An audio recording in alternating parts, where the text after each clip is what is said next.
riders in a small little track. Yeah. All is fair in love and war, right? And racing's war, so. Oh! Getting a little western, getting sideways. Coming in hot. He is definitely on the gas on that XG750. These guys are all having some fun out here.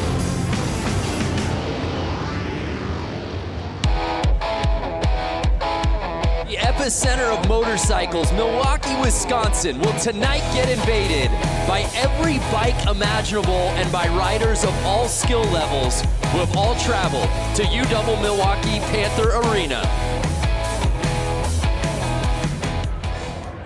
What's up, everybody? Welcome to Flat Out Friday. I am Brandon Graham, coming to you with our entire broadcast team for tonight. Of course, joined in the booth with X Games gold medalist Lance Corey, the voice of sideline reporting at the X Games, Diana Dahlgren, and joining the broadcast team, making his broadcast debut, by the way, pro flat track racer Johnny Lewis. Lance, I'll begin with you.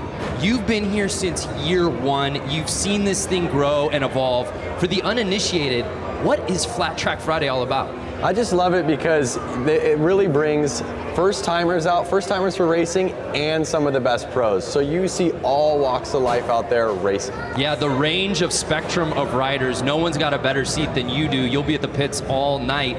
Talk to me about the personalities we find out here at Flat Out Friday.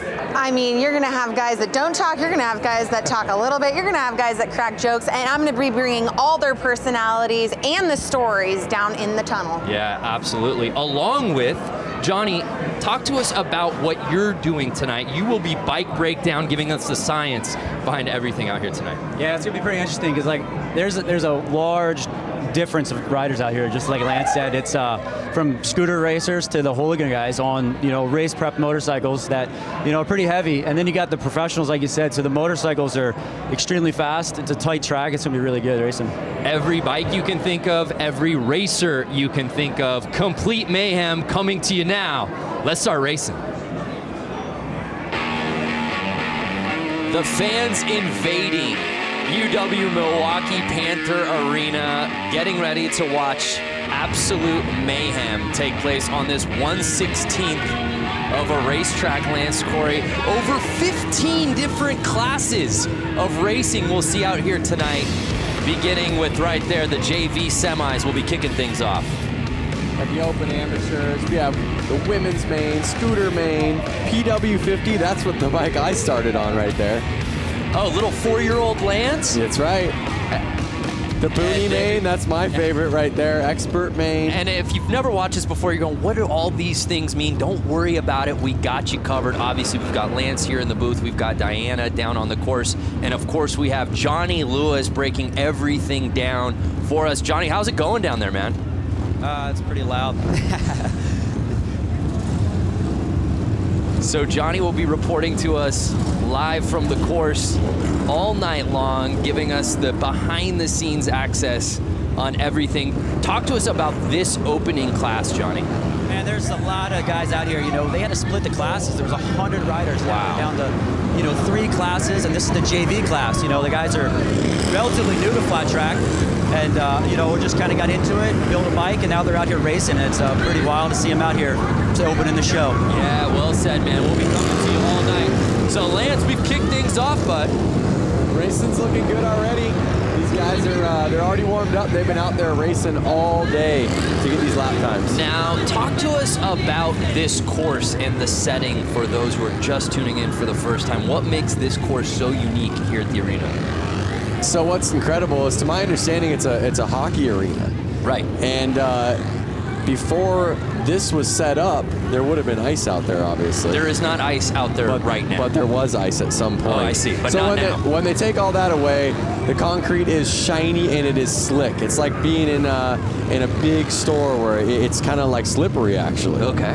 So they end up spraying Coke syrup down, and they let it kind of dry, and it gets really tacky, almost like being at one of those gross bars or something where your feet I have no idea what you're talking about. Your feet kind of stick to the floor, They do that so the tires actually have some traction.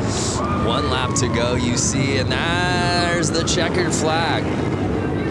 And again, we talk about the dimensions of this track. This stuff is at a torrid pace. If you've never watched Flat Out Friday, if you've never seen flat track racing on this scale, don't blink. No, it's incredible. It's almost like racing little mini bikes inside of your garage.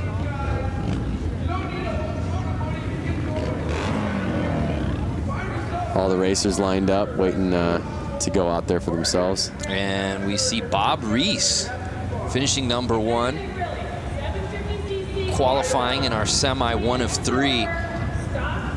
As Johnny said, there were so many people in this event that they had to divide it up now into 3 different heats of this JV semi. I don't think that the underside of this arena has ever seen this many motorcycles or people inside of it. Yeah, I've never seen. We were here obviously for this last year. We were here for Harley-Davidson 115th anniversary just a few months ago. I've never seen this many bikes in one place. It's amazing.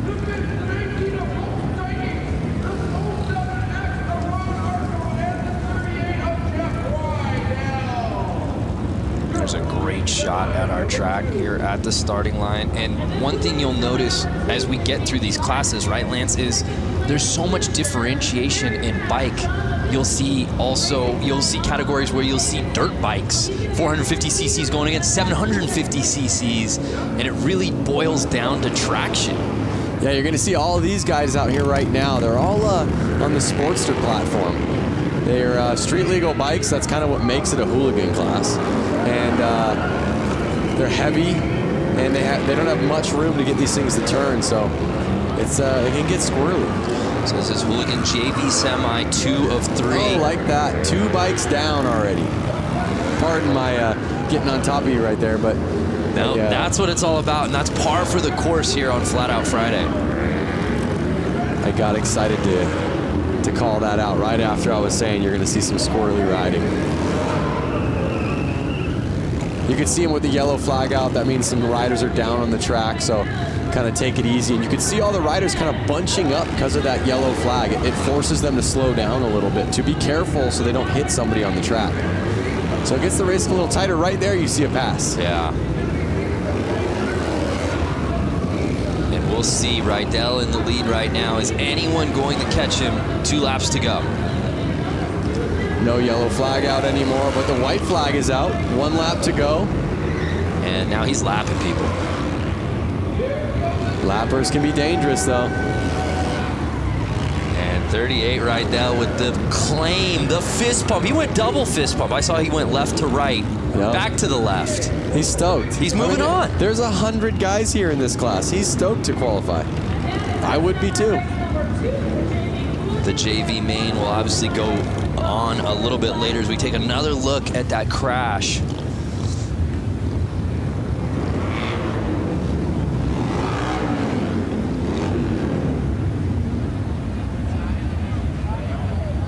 There it is. See that quick? Because he was so close to the other rider. Quick flag change. And again, if you're just joining us, we're in the midst of our hooligan JV semi, 2 of 3. Jeff Rydell taking the win there, qualifying onto the main. Absolutely, the jewel in the crown of motorcycle racing, hooligan racing, indoor racing, this type of racing in the United States, hands down. There's a little bit of everything here, and the focus really is on fun. Look how huge. And there we see the kits. We should, again, different types of bikes, different types of riders. I think the highlight for almost all of us here is beyond the dressing up of the bikes is the dressing up of the riders themselves. Yep, that's for sure. A night like this, they kind of throw on a costume. You see a man right out there in a tuxedo. That's your type of tux. In fact, I feel like that's what you wore to your wedding. It's kind of a full onesie tuxedo. A full sublimated tuxedo. It's a glorious, it's not a tuxedo t-shirt, it's a tuxedo onesie. Yep. But again, that's the cool thing about this class. I mean, these are their bike. Look at the bike closest to us. Oh, and a guy pulled in front of him. But look at the guy closest to us. Yeah. He is actually, you could see his speedo gauges on his bike. This is not a race bike. This is a bike that he takes to work and back, and he wanted to race. It's so cold outside, he's like, you know what, I'll race the race just so I can ride my motorcycle inside today. Oh, and it was 69 getting the whole shot. Nice. Oh! But he's cut on the inside by 00, the Tux man. Can Brandon Gonzalez get back up there to 00? I see the yellow flag out, and Brandon gets him.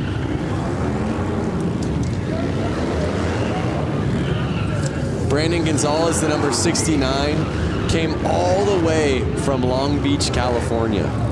In fact, was he on your flight? He wasn't on my flight. I think he had to drive here with his motorcycle. Can you bring a motorcycle up on a plane with you, Brando? That's a great question. All of these riders had to get their motorcycles here somehow, and I think most of them drove. Through the snow, through the rain, through the crazy weather we're getting right now. Just from walking from my hotel to your hotel, your very bougie hotel, I got frostbite on both of my ears. It was 8 degrees out. Yeah. Can't imagine being on a bike out in this weather. So 8 degrees out today. They're inside, they're warm, they're racing, everyone's having fun. And Brandon is staying in front right now.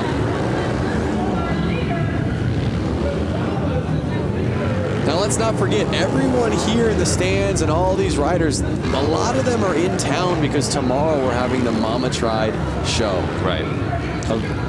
A rad motorcycle show in the heart of downtown Milwaukee. And that's really the genesis of this entire weekend, and a byproduct of that is this race because the community as a whole had been coming out here. Yeah, I mean, it just happened naturally. I think the show was already going on. People were in town. People wanted to ride. People wanted to race. It was so cold outside. They said, hey, let's rent one of these arenas and let's all start racing motorcycles in there. They were letting their kids race. Everyone was racing. And you're going to see that tonight. You're going to see 4-year-olds out there on this track racing. Brandon Gonzalez, as you said, left no doubt about it. Even with the stoppage, returning for the win. He'll be moving on. So there you see Brandon Gonzalez qualifying.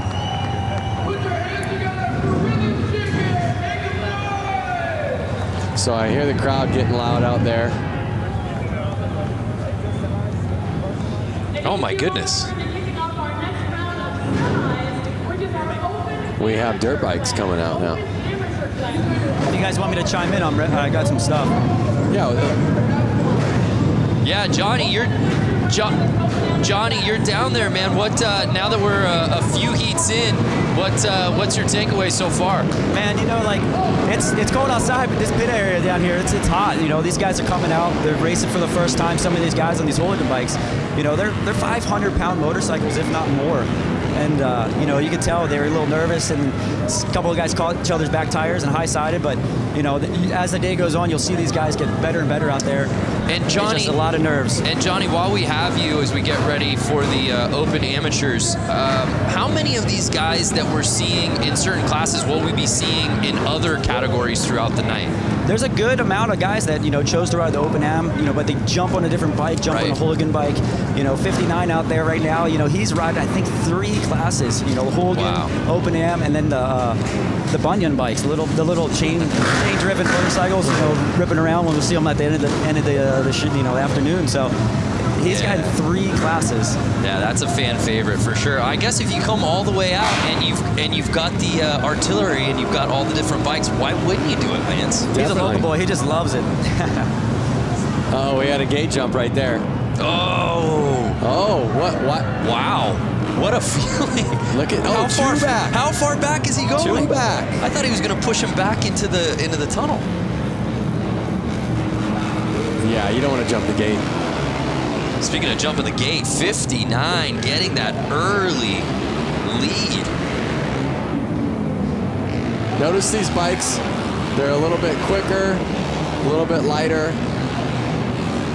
These guys are kind of getting on the gas a little bit more. You can see the bike sliding out. something about a heavier bike, you kind of want to ride it a little bit less aggressive and use that weight to kind of carry you through.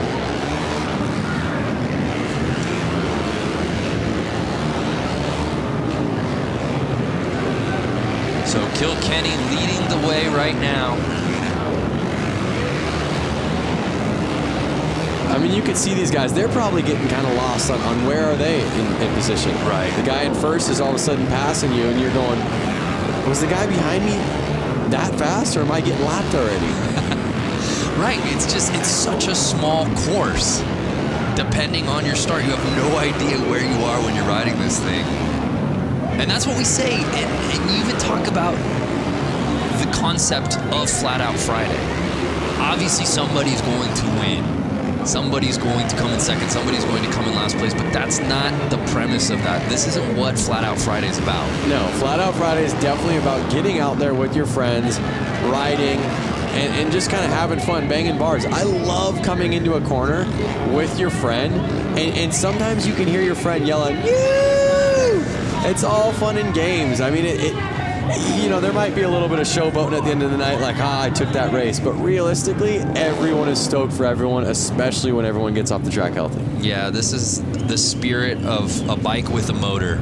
I don't care what your background is, where you come from. When you come here, you're a part of the community.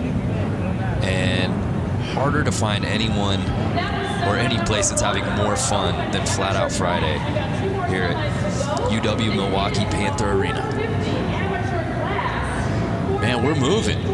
Open Am, semi 1 of 3. There you see it. Notice how much time difference. So first place actually got 15 seconds ahead of second place. Wow. That's probably a lap. You could see the rubber getting on the track. We should send it down and see how sticky the track is right now. We should just have you walk. You want to just go walk a lap? No, but we have guys down there that can. No, I think you should. I think you should do it. I want the Boonie bike. If you guys haven't seen the Boonie bike, you've seen the Boonie bike. I've seen the Boonie bike. If the people watching haven't seen the Boonie bike, that's my favorite class. It's a little bike with a lawnmower engine in it, no suspension, barely. I don't think they have any brakes, and they're ripping around this track. That's the one that looks the most fun to me. Semi 2 here in the Open Ams. There you see our lineup. Some familiar names in this one, Lance.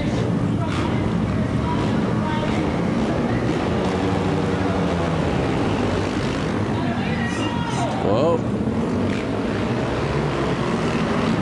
There's a fine line when you get out there of being too aggressive. Right. And maybe putting it down in the first corner. What kind of rider would you be, Brando?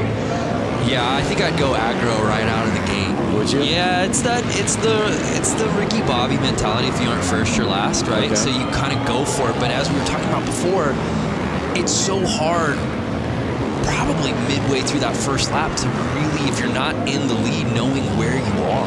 Yeah, for sure. And you just kind of want to keep picking off the person in front of you, picking off the person in front of you.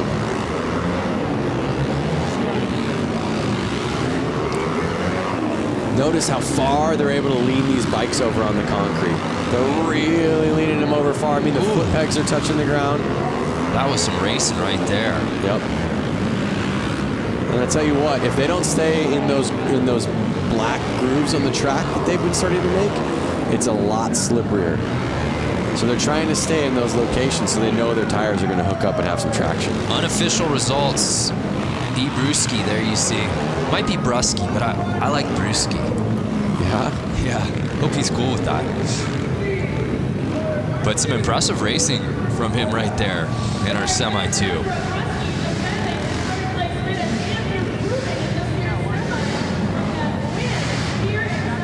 Take a look, it was that 38L bike who I believe got the whole shot early.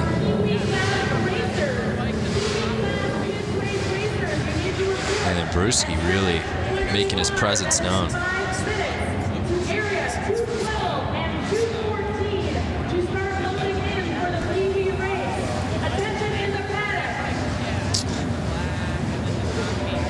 So our results are in. You see Brewski and Blasky So 1 and 2 qualifying forward. Yep. I was just going to say, you see the Q on the side of their name. That's what is kind of letting us all know that they're going to make it to the main event. We're still just in the semis right now. These are just every rider that signed up. Towards the end of the night at this show, you're going to have all of the fast guys battling. That is really where it gets intense. Yeah, it's really neat. As we said before, you come through the tunnels here of the arena and you see all the bikes lined up. You see riders from all different backgrounds. Obviously, there are some very familiar names here who we'll be getting to a little later in the show. And then you literally see 10-year-old kids completely kitted up alongside like a Jeremy Twitch Stenberg, you know? Yep, it's amazing. And where else are you going to find that? No, exactly. You do see Twitch out there, who's well known in the motorcycle community, taking photos with all the kids that are geared up as well. I was one of those kids at one point, and I see little PW50s out there, the little teeny dirt bikes, and it brings back such good memories. And one thing about motorcycle racing, it's such a family sport. You really need that family support. It really creates, like you said, that community. Everyone's there to help out. Everyone's willing to lend a hand. And they're off. 25. And the Stars and Stripes getting the early lead. Notice, Brando, that bike did have front brakes on it. There's no more front brakes. Not to these eyes. It's all gas, no stopping. Yeah, and Lance, talk about the importance, especially on these dirt bikes, of the suspension setup.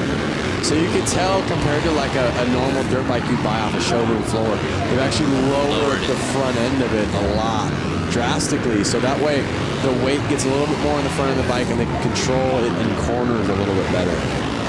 Also, they've taken the front fender off. It's not really needed. There's no dirt flinging up. They're able to see where their front tires go a little bit better. But we may get a better answer down there.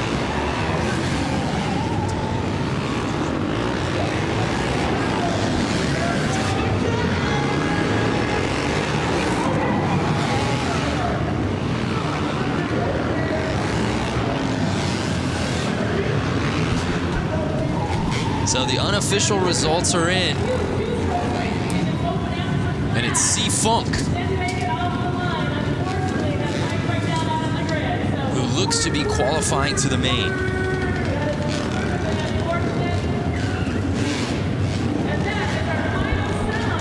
Johnny, can you hear us? Johnny, can you hear us? I can hear you now. All right, so you're down there. You've been seeing the hooligan JV class with the Sportsters. Now you're seeing dirt bikes get out there. From a ground level, what bike do you want to ride? What do you see a big difference in what's going on? Man, I'm partial to these hooligan bikes. You know, they're big machines, but you know, around this little track, they look like a handful, and I'm always up for a challenge. So, you know, these guys getting out here on these big heavy motorcycles in front of a big crowd like this is, you know, it's pretty amazing. You know, like I'm pretty stoked to see these guys doing it. Now you're going to get out here and see these pros get out here and do it. You know, there's a big difference. The lean angle's a lot different than the hooligan bikes, but you know, I think these hooligan bikes look like a lot of fun around here. Yeah, thank you, Johnny. Well, as we get ready for our next class, we'll head down to Diana Dahlgren. You never know who you'll run into here at Flat Out Friday. Diana, who you with? Yeah, that's right. Hanging out here with Taylor Kinney. You're starring on NBC Chicago Fire, and you are a motorcycle enthusiast. You've been here with Harley-Davidson quite a few times to Milwaukee. How have your experiences been so far? I came up, I think, August of 2018. Sorry. Whoa, guys. Hey, there we go. For the 115, the Harley anniversary, came up, had some cheese curds, rode around, saw the streets, saw the lake. It's beautiful, and then coming to the track, I couldn't be more happy. So you got to get out on this course earlier today with guys like Jeremy Stenberg, Buddy Suttle, Johnny Louchback right behind us. How was that riding on the course? It was fun to rip around the track. We got here early. I think we were the first ones out. The concrete was a little cold, tires were a little cold. We slipped around a little bit. Twitch came out, started lapping us. buddy came out, started lapping us. We picked up the pace and had a good old time. But yeah, after seeing what the guys are doing tonight, I was telling a couple of the boys, I think I would have ended up in the hay. Well, big round of applause. You didn't end up in the hay this morning. Thank you so much, Taylor, for coming to Milwaukee with Harley-Davidson. It's an honor to have you at an event like this. Guys, we're going to send it back up to you. God bless. Thank you. Love it. Hollywood taking over Milwaukee out here today at Flat Out Friday. Fans watching right now, are you interested in riding flat track at this summer's X Games in Minneapolis? The 2019 Harley Hooligan Qualifier goes to LA this year, taking place at the Born Free Motorcycle Show on June 20th. Keep an eye on Harley-Davidson's social media and how to register. It all goes down on Harley-Davidson's social media, and you can find out more info at xgames.com.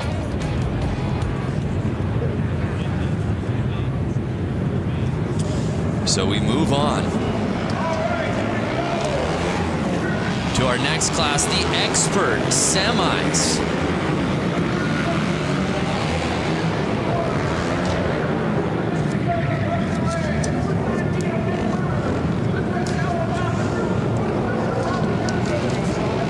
So here we see our first heat of the pro class. Jumping up to the line.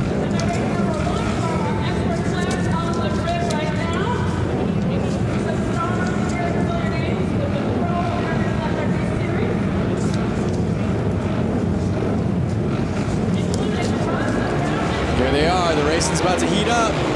Yeah, no doubt. Here we go, and they're off. Notice that he's got a piece of carpet on his boot, Brando.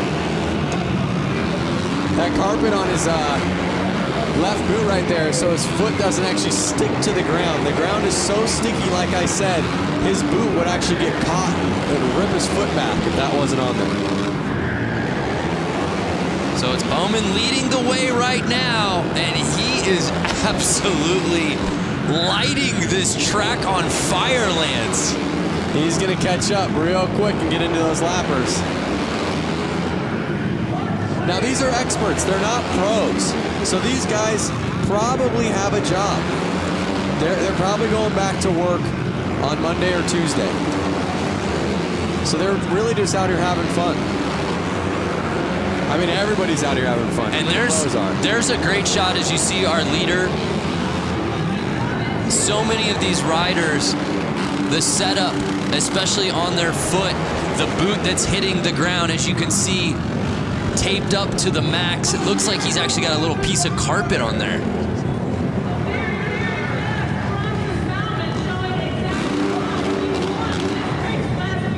There you go, he's stoked. Right from the get-go, he does not look back. Takes off, and he's gone. That's what we call a no-doubter, Lance. Bam. See him lift his foot so he can kind of bring it over those cones that are saying, hey, this is the inside, don't go any further.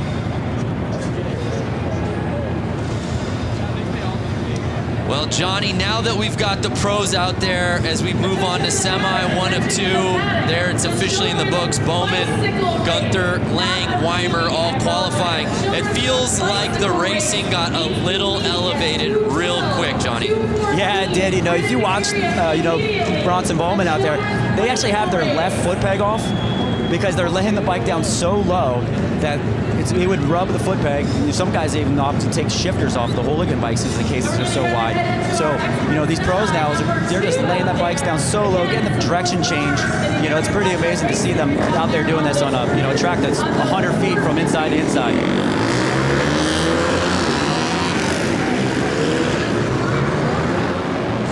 I love that camera angle of that straightaway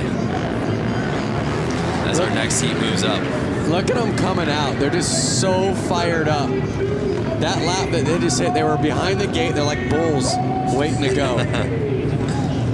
I'm telling you, everywhere it seems like it's raining or cold. These guys are stoked to be inside, warm, riding their bikes with their friends. And there's a look at our semi 2 of 2 roster here in the expert class. 8 riders. Half of this field will be moving on to the final. Who will those 4 be? Let's get ready to find out.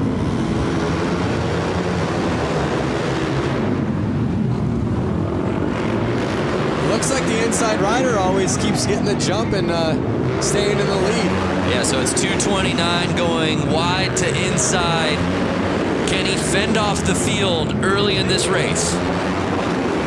So to my knowledge, they basically all had to time qualify during practice to get what qualifier they're in and probably their gate pick. So usually the fastest rider gets first gate pick.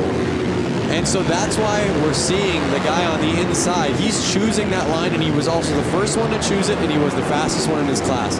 That's kind of why we're seeing him be able to take off and lead the race and win the race in the last 2 classes. So it's Mishler leading the way in the 69 polka dot kit. Can Monaco catch him on the final lap? No, and it's Mishler taking it. And it looks like Weiss might have actually passed Monaco there on that final lap.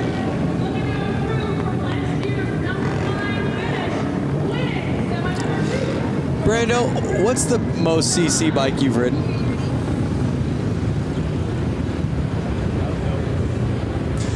Oh, let me look back in my lifetime.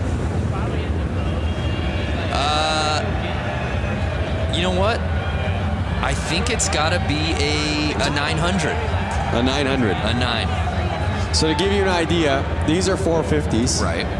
And the Sportsters you saw out there were basically 1200 cc's. So you can imagine how big that bike is. That I can. I can imagine it. I can imagine it. Hey, let's head back to Diana, who I believe is with some racing royalty. That's right, Racing Royalty. If you guys watch the flat track series across America, you've seen Sammy Halbert, you've seen Jared Vanderkoy, and they are here tonight. Give a huge round of applause for these amazing, talented riders. Now, Sammy, this track is a lot smaller than what you guys are used to. Walk us through what you guys are going to do here tonight. Yeah, I love racing these little indoor short tracks. I grew up racing indoor short tracks, and you know, they call me Slammin' Sammy for a reason. So we'll see if I have to pull out the slam tonight. You know, I'm not afraid to if I have to, but you know, I know it's, you know, after watching the main here last year, I know you got to play your cards right. There's a lot of lap traffic in that 35 lap main event, so we'll see what happens. Just happy to be out here racing, putting on a show for the fans, and representing for Harley-Davidson. So, Jared, come to that. Has your teammate ever gotten dirty with you in the corner? Has he knocked you down? Has he slammed you a time or two? Yeah, we've had our run-ins in the past, but not as of recent. But yeah, it's going to be a good event, so I hope you guys all enjoy it. It's going to be a good time. So thanks, Harley-Davidson, for having us out, and everyone for coming out here, and hope you enjoy. You guys give a huge round of applause. Jared Vanderkoy, Sammy Halbert, you guys are amazing. Thank you so much. Guys, back to you. How about Sammy just saying, hey, I'm ready. If I got to throw up elbows side to side, I'll do it. Yep. They call me slamming for a reason. I'd be a little worried to be in his semi. All right, here we go. Sammy, of course, needs no introduction on the flat track, American Flat Track Series, of course, X Games as well.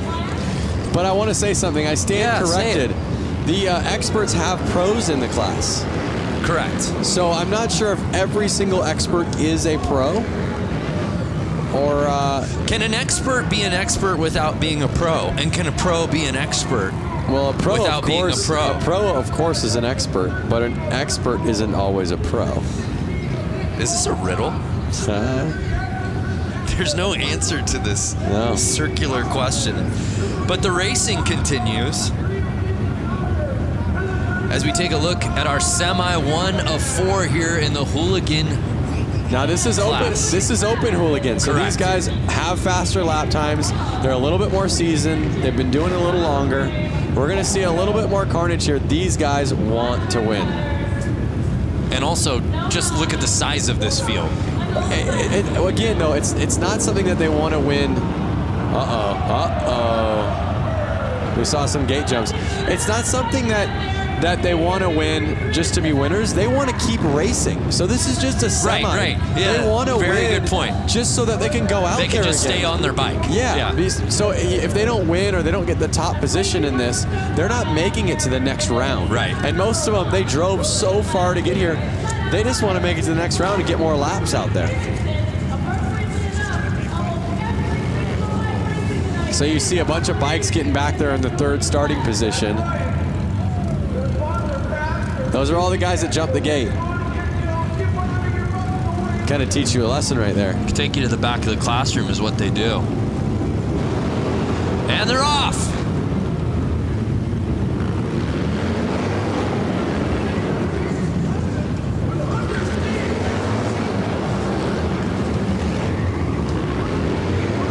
And it's early. It's Clements leading the way, trying to hold off Young and Carlson. I know Clements himself traveled all the way from California to get here, so he wants to stay out there. He wants to keep racing. And is there a better outfit early on than Carlson's tassels? I'm getting a very Lloyd Christmas briefcase money look. Oh, he's in the lead. Yes! He grasped the lead with the tassels. You would think that would be a hindrance, aerodynamically speaking. I think that's something like, I'm the man. Watch out for me. You gotta be pretty tassels good. Is bold. You gotta be pretty good. 100%. But here they are getting into lap traffic, and this could cause some problems. Final lap. And there it is. Checker flag is out. Clements with the win. He's going to the final.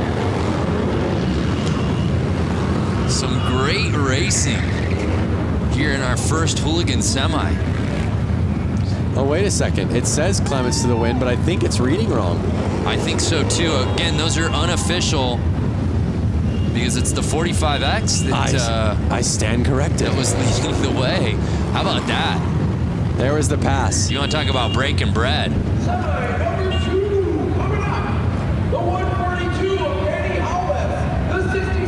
Again, some guys will wear the tassels to be noticed. Hey, look at me. Yep. And other guys are just that bold. I think he had a little mixture of Benny Carlson. It was Benny Carlson that wins it. And notice he's the only one that's going to qualify. Jason Clements, all the way from California, is turning around. Less than bragging rights, he doesn't get to go out there and race again. Got to bring your A game in these semis, Brando. Yeah, well said. The show must go on.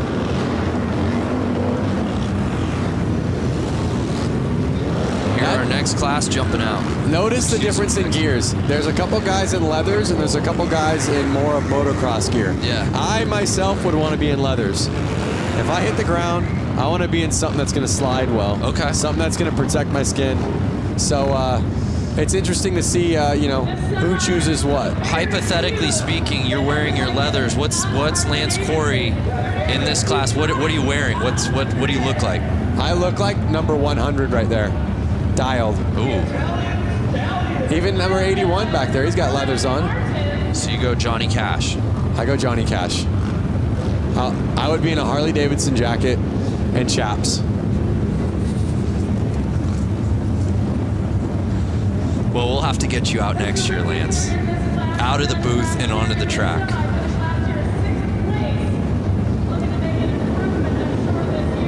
Oh, that was some jumping. So he wore leathers, he was there with the protection, but he was a little too anxious. Well, and you think about it like this, Lance, right? Most of these guys have been getting practice laps earlier in the day, and there was some racing, some qualifying even to get to this point before we even went on air. But a lot of times now it's getting to sit and wait, right? You've been waiting for this moment for your name to be called. Adrenaline is pumping. Yep. Can you really fault these guys for false starts right out of the gate when they've just been waiting? No, you can't. There they go. That looks like a clean start. 142 with the whole shot. Holbus in the whole shot, and he was again on the inside line. You're seeing that inside line pay off well. Will he cling to that top spot, though? Let's It's looking promising so far.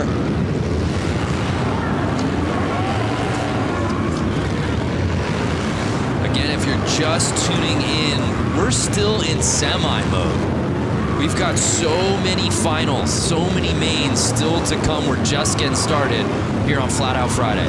And like I said, Brando, my favorite bikes haven't even gotten out there yet. Noted, Lance. The Boonie bike.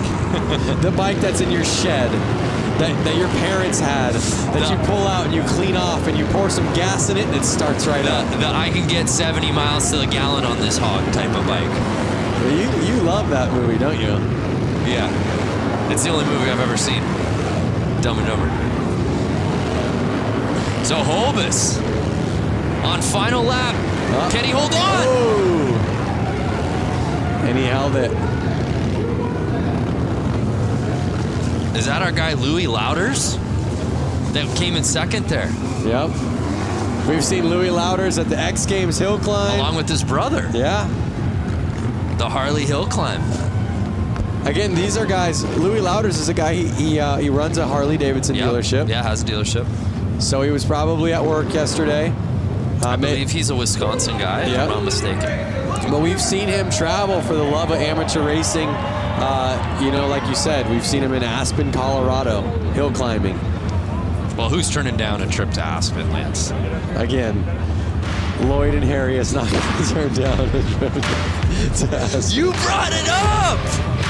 Oh, man. I didn't reference it this time. Hey, the Rusty Butcher. That's not Rusty himself, I don't believe. It's a teammate. That's a teammate of the Rusty Butcher. Yeah.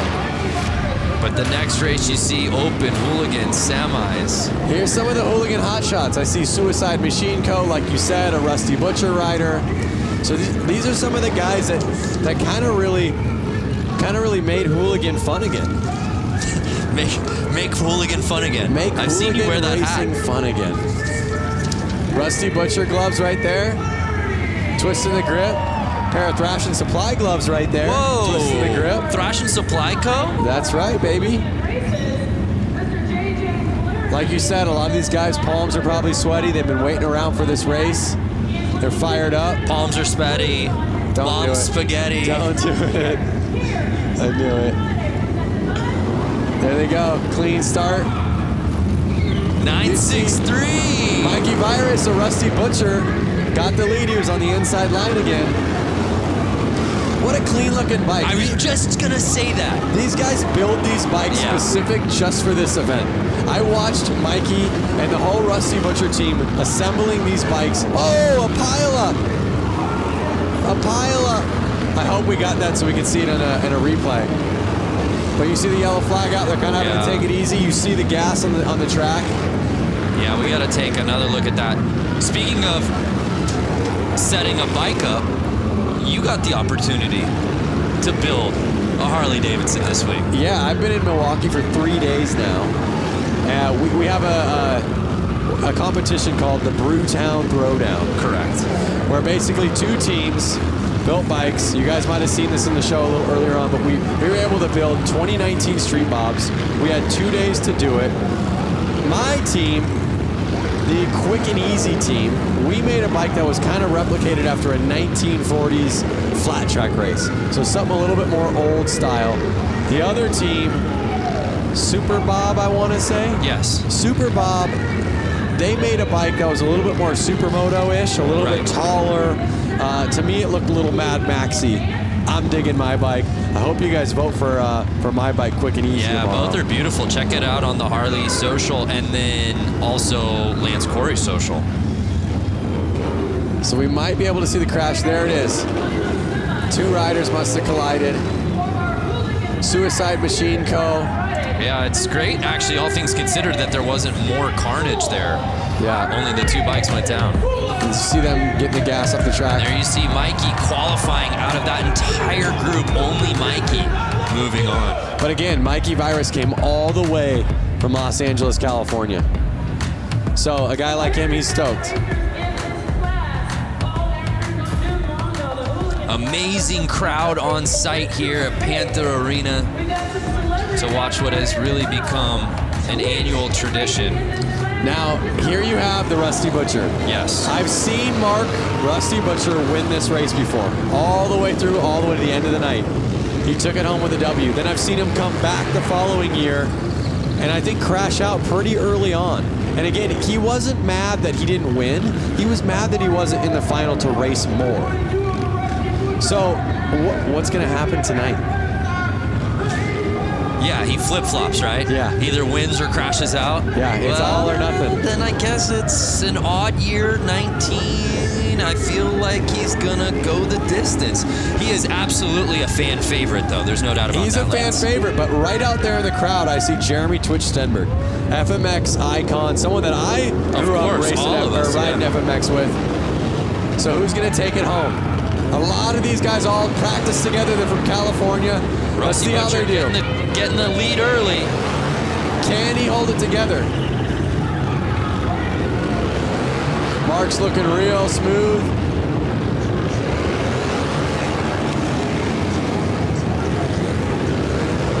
He's looking confident. He's got his eyes on the prize, but you see a couple riders on his tail. They want that position. That is the position that's taking you to the final. Are they going to go easy on him? Are they going to throw a tire in? Are they going to take him down? But we got a battle here midway through this race. Oh! No! Mark the Butcher goes down and it puts Buddy Suttle into the lead. Buddy Suttle taking over the top line, but no, Bush taking the lead from him. Wide. They're coming into Mark now, who's a lapper who was just in the lead. Final lap time. Will Bush hold on? Looks like Bush has got it. And Bush gets it. Oh, and what a heartbreaker. Suttle comes in second for Rusty Butcher. What a transition. You go from Rusty Butcher laying it down, Buddy Suttle then in the lead, and then you get the number 44 of Bush taking over the win. There was 3 different leaders in that race. That was some of the best racing we've seen all night. Oh my goodness. And you said it right before the race began, partner. Butcher wins it outright, crashes early last year. What's he got this year? In the lead, we think he's got this thing comfortably, and crashes out. It's such a, I feel so bad. And there you go. What do we got? I don't know if those results on the screen. I don't know that that's official. I'm not sure. I have to disagree. I had my eyes on that pretty well. I feel like there's somebody we can talk to here. Please put your hands together because there is going to be a wedding taking place. Well, before we move on to our next race, here's a word from our Diana Dahlgren.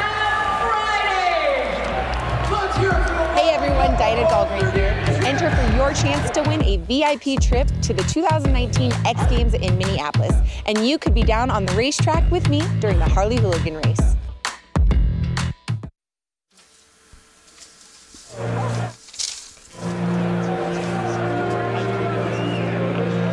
Check out the kids down there. On bicycles, pumped up. They got their helmets on. They're ready to go. They've got more energy than the older guys, huh?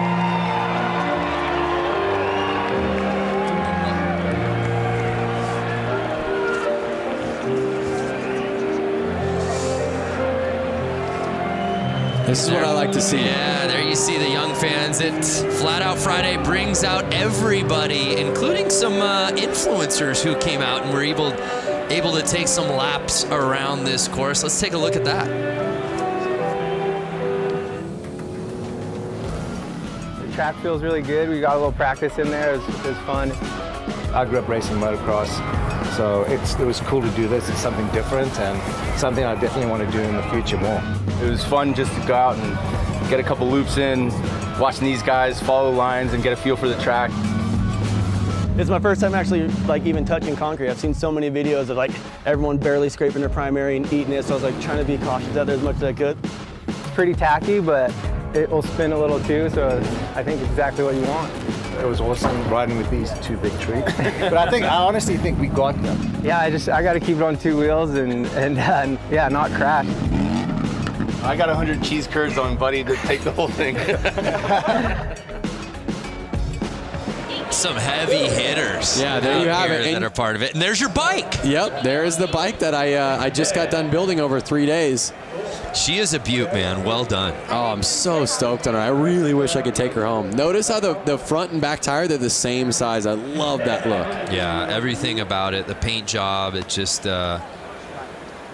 it's an excellent motorcycle, Lance. You should be really proud of yourself. Hey, thank you very much, Brando. And there is the other bike that the other team got to build. Yeah, that was Diana Dahlgren was part of that team. And as you said, a little bit more of a Mad Max kind of racer look. I really like it. Hey, we're still in the middle of all these semis. Let's send it back down to Johnny. Man, that last race had a little bit of everything. Johnny, are you there? Hey, I can hear you guys now. Sorry, we had a little technical thing. No, I was just saying that racing kind of had a little bit of everything. Some big names, obviously. Rusty Butcher, we thought was going to take it, going down midway through that race. Yeah, you know, he just got in there and the bike started chattering a little bit and the front end went away from it. It's, you know, he started getting that lead and started riding a little tight. And when that happens, you know, the bike just kind of handles differently and he got that front end push and he lost it. So, you know, that's been kind of a thing that's been going on a lot lately is, you know, just guys, you know, getting offline that little bit and somebody snicking, you know, right underneath of them and then bumping by. That's how, you know, Carlson got the win that last, you know, the one before. He just, the guy ran wide a little bit and just snuck up the inside. So, you know, that's what it's going to be all night long. It's just guys kind of, you know, jumping in and, you know, when that opportunity comes available, they go for it, and that's going to be the racing tonight. Yeah, and Johnny, Lance had said it really seems like the theme is whoever's got that inside start has seemed to get the whole shot. Are you seeing that too down there? Yeah, you know, that's why they did the qualifying for the guys that you know, the bigger classes today to provide that opportunity to kind of you set the stone right out of the, you know, practice staging. You know, get the guys out there, get a good lap time, get that pole, you know, and that's kind of the key of the race, you know, just trying to get that pole position, keep doing it, you know, throughout the evening for that main event. Thanks, Johnny.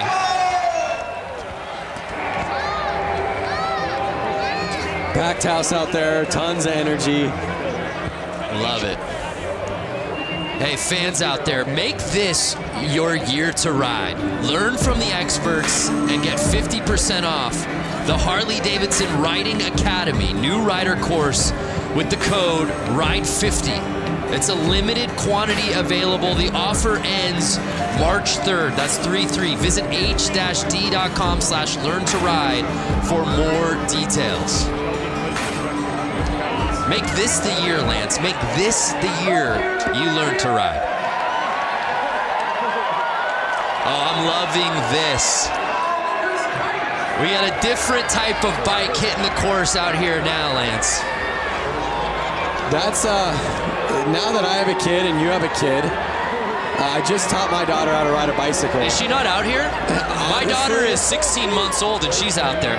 She's in the bear costume. I want to bring my daughter out with one of those kick bikes. My daughter doesn't know how to ride a pedal bike, but I know she would kick a lot more butt. Your daughter's 2 years old? 2 years old. And she's already riding a bike without training wheels. That's amazing. Speaking of parents and people with kids who ride bikes, Diana Dahlgren, I know you got a little one yourself. When's he going to get out here and ride? 2 years old. He's actually in this teddy bear costume that you see lined up. You know, he's the most massive child on this line. I don't know. I feel like Hunter's going to, you know, take the teddy home for the win. So all the little cats out there, and it's the bear taking the early lead right out of the gate. I feel like there's an adult in that. Oh, how about going the outside to take the lead? Notice how he's keeping the pedal up. That's basically giving him more ground clearance as he turns left. The 3-plate staying wide, and now he's lapping. Oh, could you imagine being out there right now? Unreal. Packed house, the energy, everyone cheering you on. Yes, look at that. I want to start clapping in the booth. That kid has got racing in his future right there. All those kids, what a blast it's got to be, as you said, to come out here. Oh! in front of this crowd. Are you kidding me? That is awesome. I love it. The checkered flag's out. You think you're going to get these kids off the track? I don't think so. I'm not sure it's possible. Oh my gosh, some of these kids out here are so small.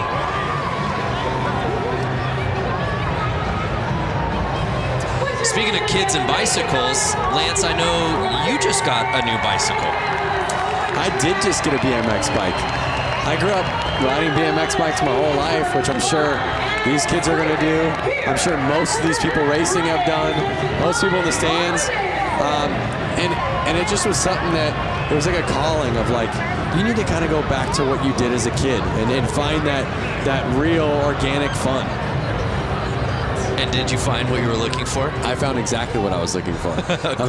According to your Instagram all last week, it seemed like you found it pretty much every day at the park. Yeah, I went to the skate park every day and had a blast. Look at that little kid cruising his little pedal go-kart.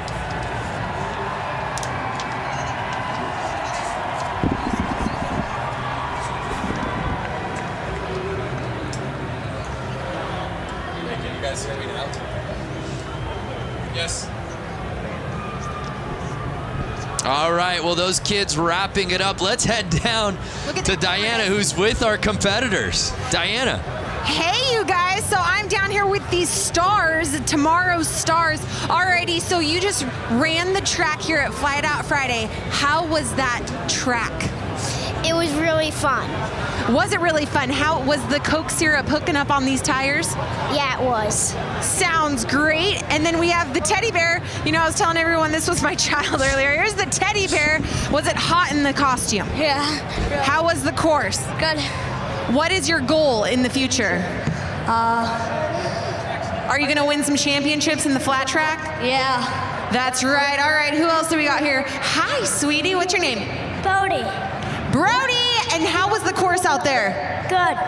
Do you want everyone to give a big round of applause right now? Sure. Where are you guys at? There we go, all of downtown Milwaukee. Guys, these kids are the future of flat tracking. Give a huge round of applause. Great job, guys. Back to you. Thank you, Diana. I love asking the kid in the bear costume, what's your goal in life? And you just saw like his entire life span before his eyes. Like, what do I want to do with it? Where do I want to go? Travel the world? There's a look at our main still to come tonight. If you've been with us since minute one, thank you. But we just getting started. Some of the best classes are coming.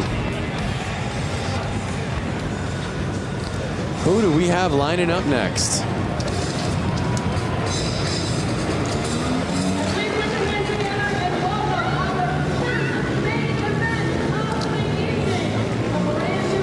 So here comes our new class, and I'm not totally sure yet. I'm gonna wait for the graphics to come on screen so we can all find out together. My paper says Mad Dog Maine. That's right. Mad Dog Maine. Graphic. Mad Dog Maine. So I'm not sure the rules of Mad Dog Maine, but I'm seeing a lot of kind of four-stroke mini bikes out there right now. All different sizes. It kind of looks like bikes that would be in the range of 80 to 125cc bikes. So we've got 12 riders out there, as you see. You see guys, or you see people in sweatshirts, you see people in motocross gear. You kind of see, again, he might have just came right off the street and he's racing right now. There you see Sean Sheely was the top-ranked qualifier. What do we got, Lance? Someone must have jumped the line or something's going on. A little line jumping. Like a little tire kick from the dad shoes. You see that? And they're off. Oh, Sheely getting squirrely. Whoa. Can't take advantage of the positioning. And it's... Whoa, the track looks like it's getting a little slippery out there. You see the spotlight right there on number 75. Jacob McClutchet. I don't think that kit needs a spotlight, guys.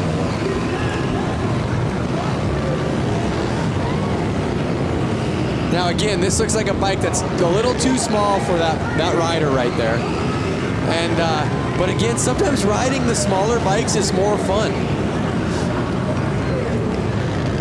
And it feels like, again, traction, the name of the game on a course like this. Having that bike control. Oh, we see a pass. Bike control is key out there. Smooth and steady wins the race. You saw, just like Johnny said, Mark the Butcher, he was getting a little hard on his bike. He was riding a little too fast. Because he lost his smoothness, he ended up letting it go. So it's Ryan Stephen leading the way, and it doesn't look like anyone's going to catch him, Lance.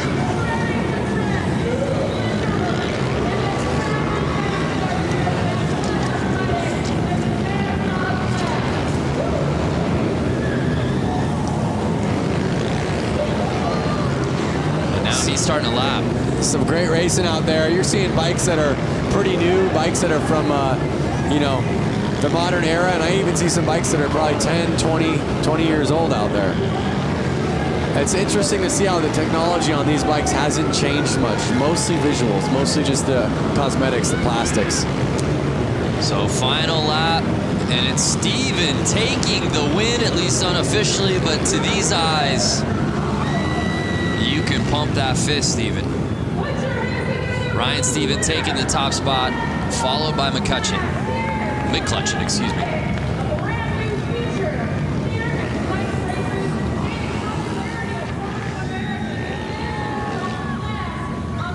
It was McCutcheon leading early in this race. And let's see if this is where the pass took place.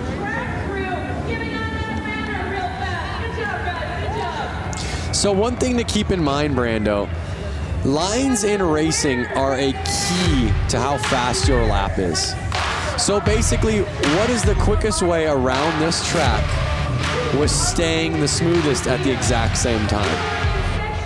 So you can almost look at it as, if I walk this track on my feet, what's going to be the easiest way around it? Well, it would be on the inside, right? So on the corners, you want to be on the inside. But you couldn't stay on the inside and be smooth if you were staying on the inside on the straightaways. So they're riding wide to stay smooth so that they can ride the inside on the main part of the corner, which is going to get them the shortest line while staying the fastest, while staying the smoothest. Thank God you had an answer. That felt like an SAT question. The making of a riddle. I mean, it's just a big deal. And I'm just thinking, if somebody has never raced before, and they've only maybe driven a car on a public road, or maybe haven't even driven a car before. The strategy seems counterintuitive. Yeah. So you're always wanting it to ride the shortest line, but also at the same time, what is the smoothest way to do it? Right. So here's the JV Hooligan main.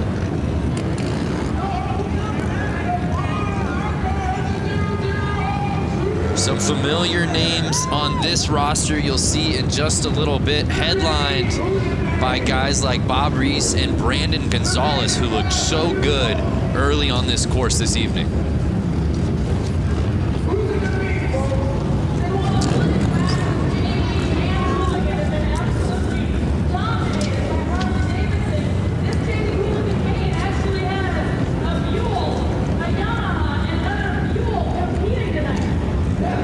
Got 3 different bike manufacturers out here, but it's certainly Harley-Davidson dominant in this class.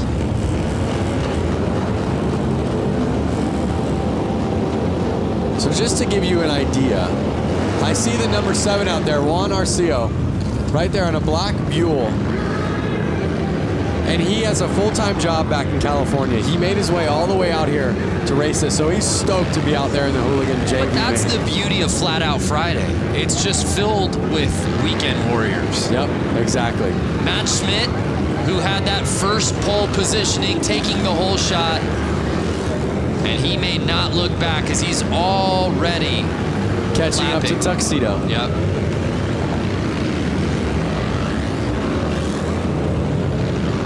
Lapper's pushing wide right there. Schmidt staying in the lead. Looks to me like he's going to run off with it. Still 8 laps to go. But Schmidt clearly knowing his way around this course. He's kind of already catching up to a couple other lappers.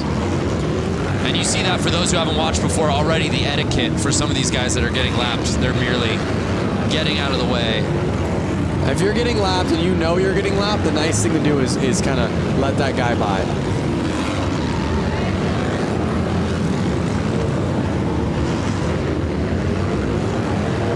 So let me ask you something, Brando.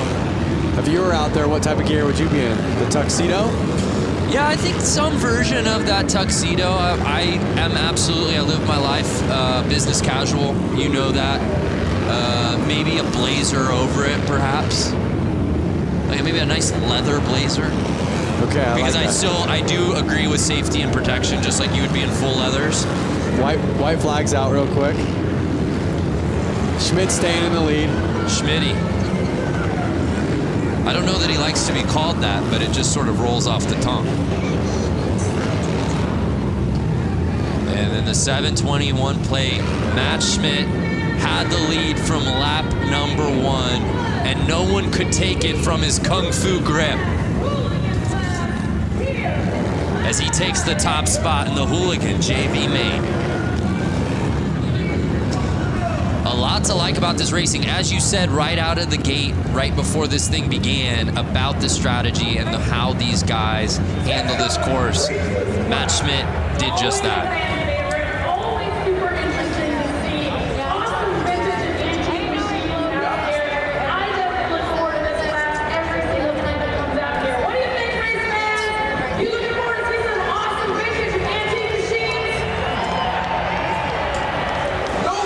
So it's Matt Schmidt taking the top spot. There's a look at our results from the Hooligan JV main. Let's send it down to Diana, who I believe is with Matt Schmidt. A huge round of applause for Matt Schmidt, who's taking the win here in Hooligan JV class. Matt making it look so easy out there. It looks like you belong with the Hooligans. How was the course? The track was awesome. It's the first time I've ridden concrete, and I signed up late, so I got stuck in JV, but it was a good first outing.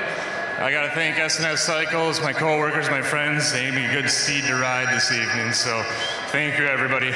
Congratulations, Matt. Guys, give him a big round of applause, and guys, we're going to send it back to you at the booth. Yeah, Matt Schmidt looked so good out on that course, and again, you're just seeing the level pushed as we move on throughout these mains. But like you heard him say, it's his first time riding on concrete or racing on concrete. He was saying thanks to his co-workers for helping him get out there. So you have a guy who again, does not do this by trade. Right. He's an enthusiast, he's a gearhead, he's a motorcycle rider. Which blows my mind when you say that, when you look at how he raced out here tonight to win that thing. Looked so comfortable, and oh, by the way, he's never raced on concrete before? Come on. But so many of these guys have a similar story, Lance.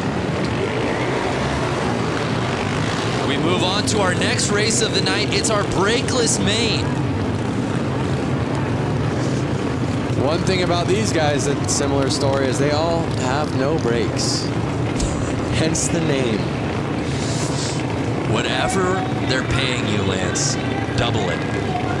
That's the sort of analysis that people are coming here for.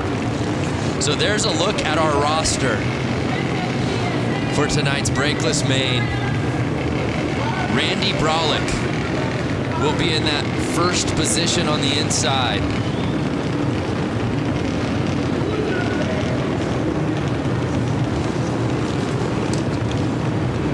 You see him lining up right there.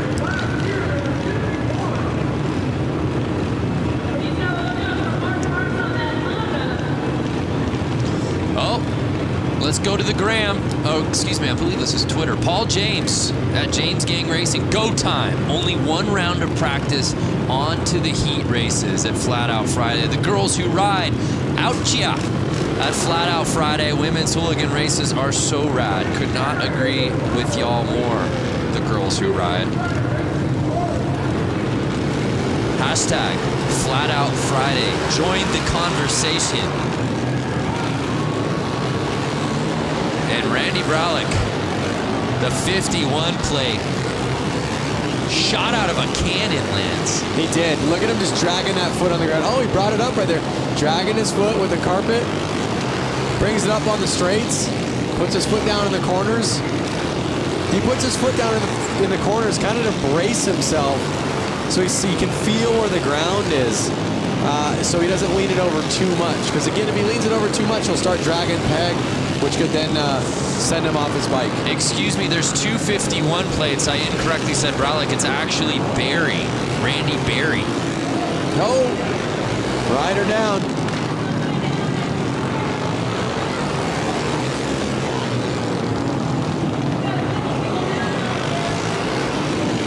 And the Stripes are able to get the bike off quickly there.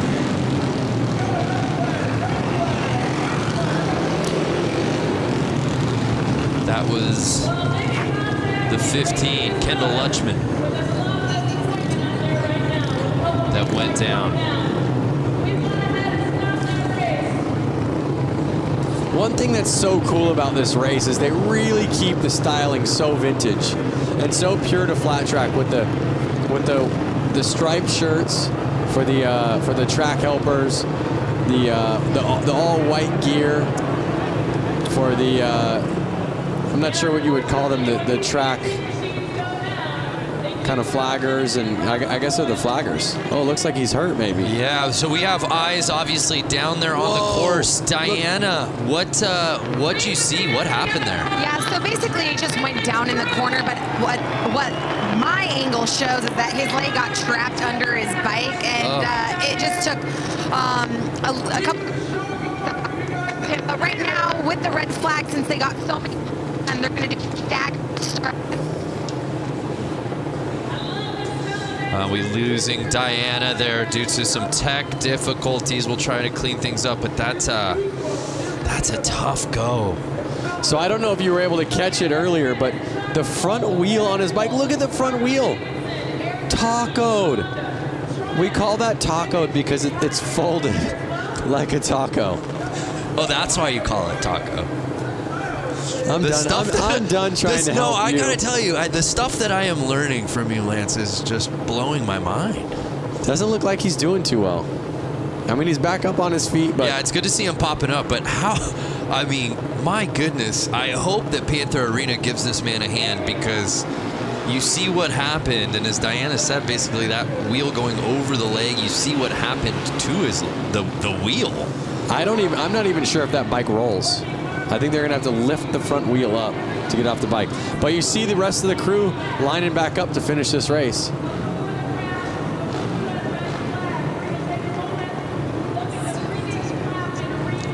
And well, again, let's. I believe Diana's. We're good. Technical difficulties out of the way. I want you to finish that thought from what you were seeing, Diana.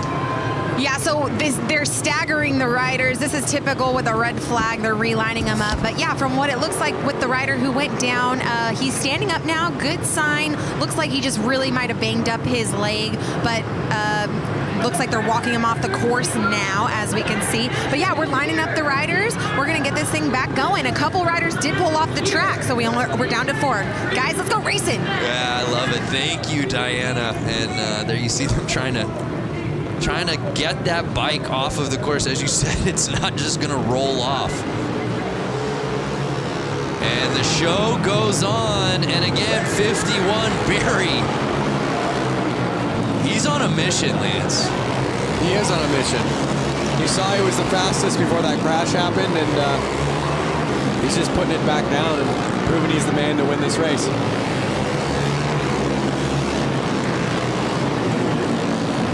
4 laps to go. And it's Barry with a sizable lead. And as you said, Lance, going outside to in. You don't think it's the fastest way to go, but that is the route to success out here on this course tonight. And Barry doing just that.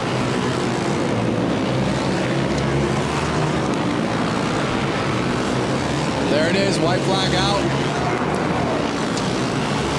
Barry's got 1 lap to go. He's looking at the checkered, and there he is. Taking that main home, looking back at his friends. Big smile on his face. You can see it right through his helmet.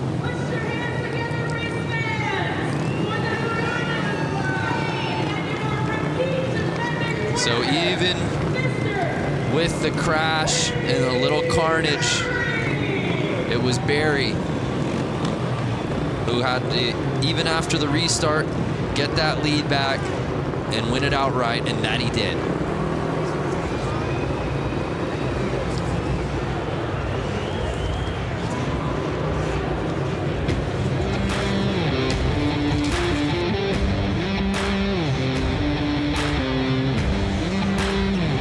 So brakeless main officially in the books. One name I do want to point out, Chuck Dickinson. I don't know if you've seen Chuck around. He's always here. He was, of course, at the 115. Chuck Dickinson, 78 years old. Wow. Let's head down to Diana, who's with our winner from the main. A huge round of applause for Mr. Randy Berry, the number 51 that constantly put down a huge lead on the course. How was that track out there tonight? It was good. It's always a good race with the guys with the brakeless bike. A lot of crashing tonight, but I tried to get trouble and just keep it clean. That's right, you did keep it clean. You maneuvered through the course beautifully with lappers and people who fell down. You got to give these young bucks some advice. Yeah, it's just really good to do it like that. So. All right, we'll give it up. Barry taking the win. Lance Brando, back to you. Yeah, thanks, Diana. His experience showing in spades out here tonight. And how about that, Lance? I mean, you have the start that you're looking for. You're leading the race. You know you're in your game. There's no one in front of you except people that you're lapping, and then all of a sudden that flag comes out. Oh, we got to stop this thing. That's definitely a bummer. Because your heart rate just instantly is like, oh, what? So it's definitely a bummer. I mean, but normally you're confident enough to go, you know what, I can do it again. I know I can lead laps. I know I can be in the lead. I'm going to do it again. And obviously, we saw that he did that. So from Randy Berry and the brakeless gain to the new class, the youth main. So one thing about all these youth bikes lining up, I can hear them, and they're all two-strokes, meaning they're all different style engines than the last ones. These bikes require their gas to be mixed with oil. They're all about 85cc bikes. You can hear it, you can smell it. Oh yeah. And a couple of Tidwells in first and second. It's Trevor Tidwell in the lead. His brother Tyler behind him. These riders have to stay out there for 10 laps.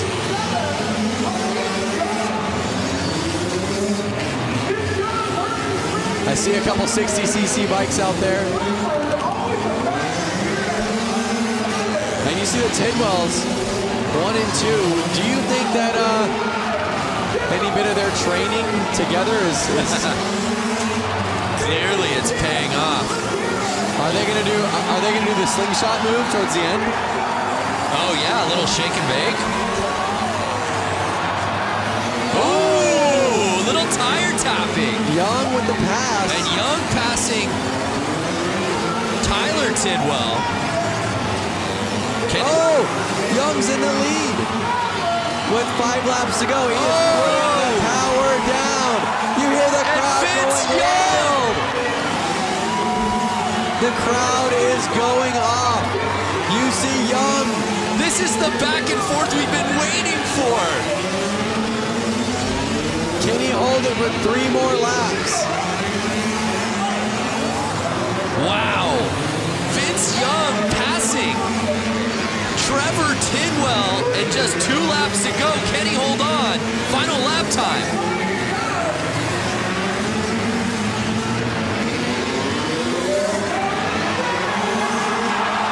Wow. And did Tidwell pass him? A photo finish, Lance.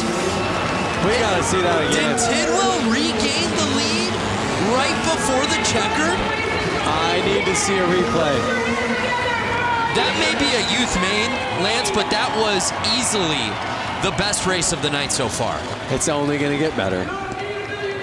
Wow. Here we are. You see some passing.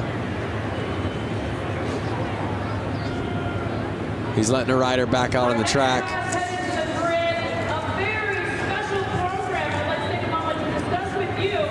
Let's see if we can see that checkered flag pass. Vince Young, not the Heisman Trophy winner from UT. It's YUNG. Here it is. Here it is. Look, look, look. And did he get him? I don't know. That's got to be a photo finish. And our results are unofficial. Right. I still think Young might have had it, Lance. I think so too, but Tidwell took the inside. We'll see. We're about to get our official results dropping. That was incredible. But regardless, what a battle between those two. What a race. I hope we see a lot more racing just like that. Yeah, absolutely. Trevor Tidwell was leading that whole way, and then Vince Young, with about 3 laps to go, taking the top spot, only to potentially have been bested by Tidwell, not on the final lap. I'm talking right as the checkered flag was being waved. Take another look. Young.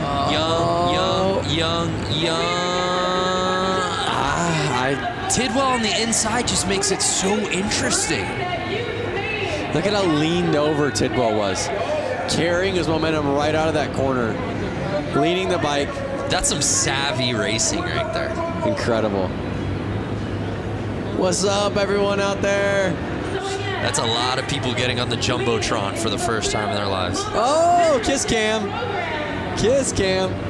All of these machines are built by local high school students. That's right. So they're going to the tape right now, really taking their time. Who's your money on? I still think it's Vince Young. Some more social coming through. Bikes going fast. Zoom, zoom. Hashtag Flat Out Friday. I love it. Not Simone. Even got a little, she's got the cherry emoji in her handle. Watching Flat Out Friday on Blockhead Moto Channel by the fire. What better way to spend a Friday night? Dave Hoffman, thanks for spending the night with us. Malika, who says there's nothing to do in Milwaukee? Not Lance or I. That's for damn sure. We're checking out Flat Out Friday. Checking out Mama Tried's Flat Out Friday. Lance, we still don't have our official results yet. They're looking at photos. At the photographs. They're looking back at the footy. You asked me, I asked you. I thought it was VY. Do you think Tidwell did enough there at the end? I'm going VY, but they're definitely splitting hairs right now. Could we have a co-champion? No. Somebody passed it first. They are splitting hairs. They're looking at the photo finish right now. Someone has to have a photo.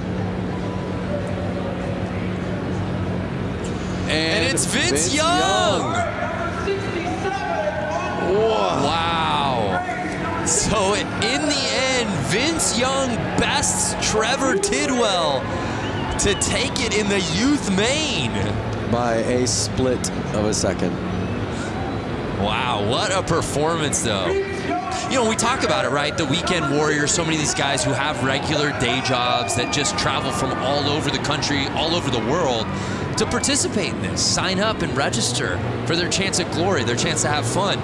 I love the youth main because these kids are still gunning for the professional ranks. You know? Definitely. You were there as a youth racer. I was there, and it's so cool for these youth riders to be at this race where there are actually some pros keeping an eye on them.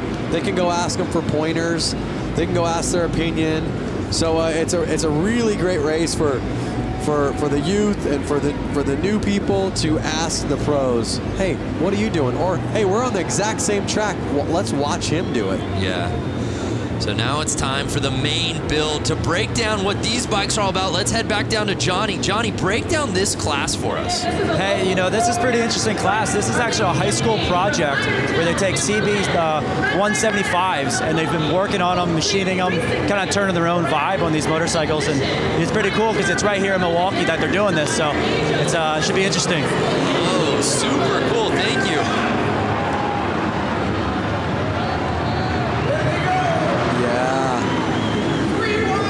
How rad is that?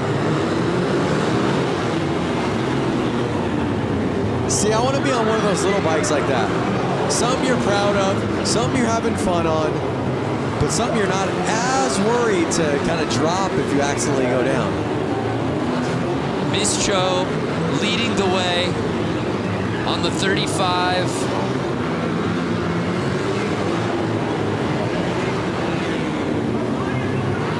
Oh, and it looks like Malinowski might have taken the lead.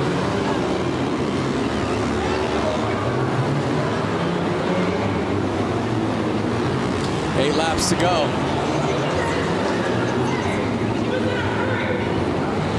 Seven laps. The laps are just ticking away. These guys are riding pretty dang fast. Yeah, Ian Malinowski in first place.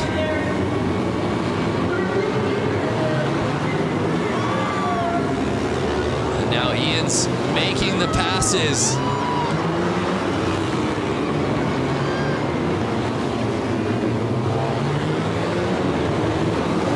The story behind these bikes, the origin, and that's what the great thing about each of these classes, Lance, is each of these classes tells such an amazing story about not only the riders but the bikes and where they came from. Look at the forks on that bike. Bop, bop, bop. They're kind of bouncing up and down. That's too soft of a fork, and that's going to make the bike actually have a hard time getting traction in the corner. That's going to slow him down. Malinowski, I saw a bike backwards, is covering so much real estate. Hitting outside, hitting inside, making passes both ways. And takes the victory here in the Build Main. The number 83 winner, racing for the Oak Creek Racing Knights. Put your hands together for BuildMoto.com. That class looks like fun. And to top it off, they had a lot of fun building those bikes. You built a bike earlier this week. I would have loved to see you jump on that and figured out which class you could have gotten in with that thing. I think that class would have, I know we have a couple cool classes coming up. It would have either had to have been hooligan, inappropriate class. Inappropriate, Yeah. I could absolutely see you. We could have gone out there in that one. I would say I would have signed up for the inappropriate class. Yeah. Because it's a little bit of an inappropriate bike. It's a little too big. So what would your costume been? Oh boy. Well, the bike was styled as a more vintage bike, so I would have played the part and gone vintage. I would have been in some old school leathers. Nice. With kind of a helmet that Evel Knievel would have worn. Like a helmet that looks like you should be in a space shuttle. Well, partner, it's not too late. We move on to our next class. Get ready, it's the women's main. The ladies of Flat Out Friday hitting the course.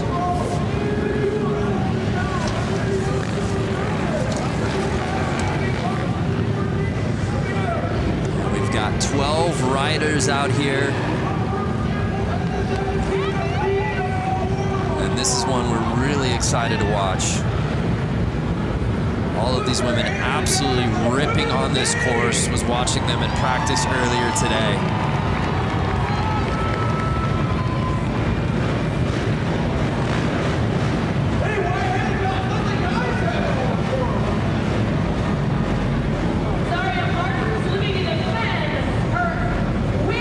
I see a lot of different CC bikes out there.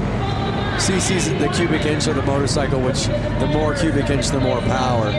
But I'm seeing bikes that could be upwards of 450 cc's, and then bikes that look to be somewhere in the neighborhood of 125 cc's. Yeah, let's bring in Johnny. Are you seeing that as well, Lance, just talking about the variation in cc's in this category? Oh, man, there's a big one. I don't know if you noticed, the last bike that pulled up into the start line was a Honda Rebel. Still has the taillight on it. But then you got racer girls that race full time, like all season long. So there's a lot of really strong talent out here, and also a lot of beginners just getting out here for the first time.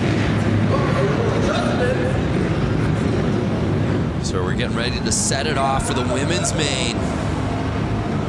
We're having some troubles at the start right now. I'm seeing some gate jumps. I'm seeing some bike stalls.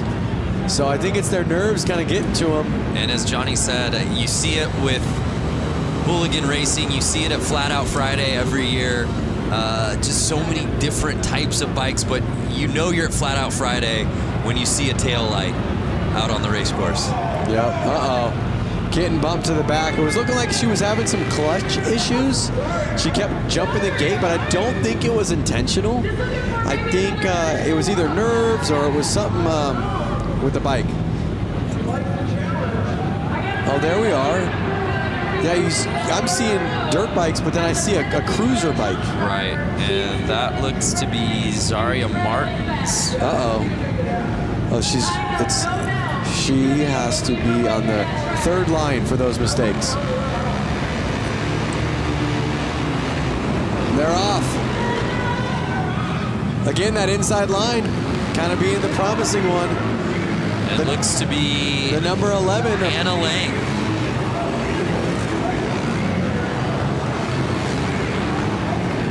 Anna Lang leading the way. Annie Wyman now taking the lead away on the 158 plate.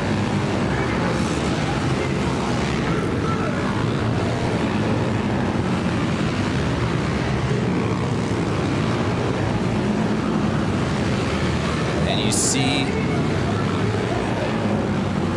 the control around the turns and then just gassing on the straightaways. This is what I love about Flat Out Friday. I see dirt bikes and I see street bikes out there. Nobody's scared. Everyone's having fun. Nobody's trying to hurt anyone. Good times on a Friday night. Right.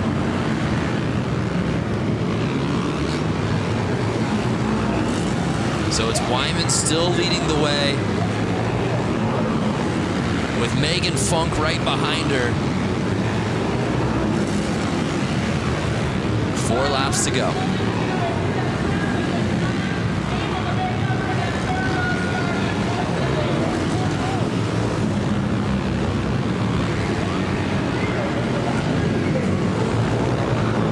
If you were in this, Lance, would you find the spotlight to be distracting? I don't mean that figuratively. I mean literally the spotlight being on the leader. Yeah, I know what you're saying. I think that you're so focused, you're so looking forward at what's going to happen next. Your mind is so in the race. The light, you're probably... Oh, no! She was trying to get that last lap pass. Hannah Lang touching tires with our leader, Wyman, holding on to the top spot. So I think that the spotlight goes unnoticed. I really do. I think your mind's so focused on the race, that's not something you're thinking about. And how about back to what we just saw? Obviously, Wyman did herself some racing there in the women's main, but Lang, who had the lead lap 1, really going for it there at the end, Lance. Hey, just like you said, you ain't first, you're last. Look at that. I say that jokingly because we never want to see anybody crash. Luckily, it looks as if the crash, she's okay. I believe she probably got up after that. It didn't even seem to deter Wyman at all. I think she was straight up enough, far enough out of the corner that it wasn't going to affect her. So Annie Wyman taking it in the women's main. Let's head down to Diana, who's with Annie. Annie Wyman, congratulations. You took the lead, smooth race, and someone almost knocked you down right as you're crossing the finish line for the win. How was tonight for you? Thank you so much. It was a really close race, but I had a lot of fun. It's my first one ever at Flat Out Friday. I wanted to thank my dad for taking me here and all my sponsors for helping me out. First time at Flat Out Friday must be a good luck charm. Congratulations. Wyman taking the win. Yeah, what a performance from Wyman in the women's main. Didn't have the lead early, but was able to climb the ladder, took the top spot by lap number 2, and then there was no looking back. Even got a tire tap there on the final lap. And now it's that category Lance has been waiting for, the scooter main. Let me out there. I wonder if they would have let, I guess a scooter, you probably have to have that section in the bike where your feet can kind of sit on that platform. The scooter main. Do you have a scooter at home? I don't. I have once upon a time. I was actually able to trade my van for it straight up. So a scooter is a light two-wheeled open motor vehicle on which the driver sits over an enclosed engine with legs together and feet resting on the footboard. Look how old that Vespa is. Just a nice vintage Vespa. This is what Flat Out Friday is all about. 8 riders on scooters. And Lance, the reality is almost all of these guys have been out here for other races as well. Just bringing their scooter from home. This is the fun guy. Oh, look, they were tied up. This is the fun class. This is the class that I want to be in. Let me out there. Absolutely amazing. Lepsinski leading the way. These are the grocery getters. These are the coffee getters. It's an electric factory in the arena right now. The fans are losing their minds. And they have to race 10 laps on these. They are treated the same way the pros are. That's what's so cool. They don't take this joke class like a joke. They take it serious. They have to do the exact same amount of laps as the women main just did, as all the other mains are doing. So Lepsinski leading the way. Pickett behind him. Schwenker in third. Oh, no! Was that our guy in the Vespa? There was a guy. Oh, no! Carnage! And they're only 4 laps in. That was our leader. So now Lausch. Thomas Lausch is in first place. 5 laps to go. They're halfway through. Are we going to see any more carnage? Are they going to be able to stay up? This is any man's race. Forget about tire traction. Balance is the name of the game in this class, Lance. Well, really what happens is those floorboards on the Vespa hit the ground, which lifts the wheel off the ground and sends them I mean, out look of control. how narrow some of these front tires are. My goodness. Little bicycle wheels.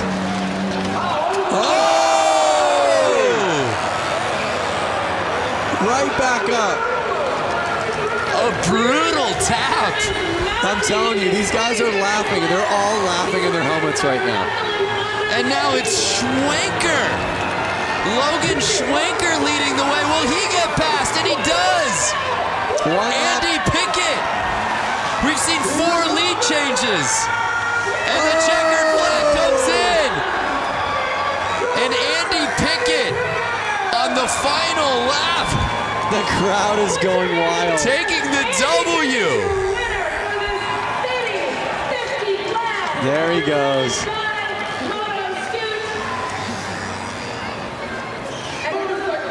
Wow. I've got a grin ear to ear right now. That was amazing. Yeah, I was smiling the whole way. Oh! Tucked front end right there.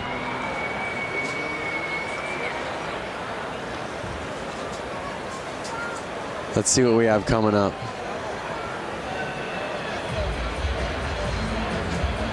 Oh! And just with so little weight between these guys' legs, it's like finding that balance. He's gonna feel that on Monday. He's gonna feel that tomorrow. A little bunny hopping across the finish line. The results officially coming in. And it was Andy Pickett, our fourth and final lead change, who was able to take the top spot away from Logan Schwenker. What a race, a crowd pleaser. Let's send it down to Diana, who's with Andy. I'm standing with Dante Scavo, who actually got last place. And you know what? I think he had the entire arena laughing and cheering for you, really. You went down in the corner, you head planted. Thank God for your helmet. Walk us through tonight's race for you. You know, I just wanted to represent all my buddies at C&L Machining and everyone in the Shitbox Scooter Club, man. You know, our shit really runs. All right, well, give it up for Dante Scavo. He had all y'all entertained for tonight. Thank you so much, Dante. Guys, back up to you. Thanks, Diana. Make this your year to ride. Learn from the experts and get 50% off the Harley-Davidson Riding Academy. There's a new rider course. Use the code right now. We're giving you the code. RIDE50. Limited quantity available. The offer ends 3/3. That's March 3rd. That's just 3 weeks away. Less than 3 weeks. h-d.com/learn-to-ride for more info. Get 50% off, Lance. Head over to h-d.com/learn-to-ride. So here we go, the PW50 main. This is where I started out, on a little PW50. Mine was pink, like you saw that first one. Was it really a young Lance? How old of a boy were you? I was 4 years old. Get out of here. And you see that pink model was from like the late 80s, early 90s. And these bikes have not changed for, I would say, 30 plus years. That is just a testament to these bikes.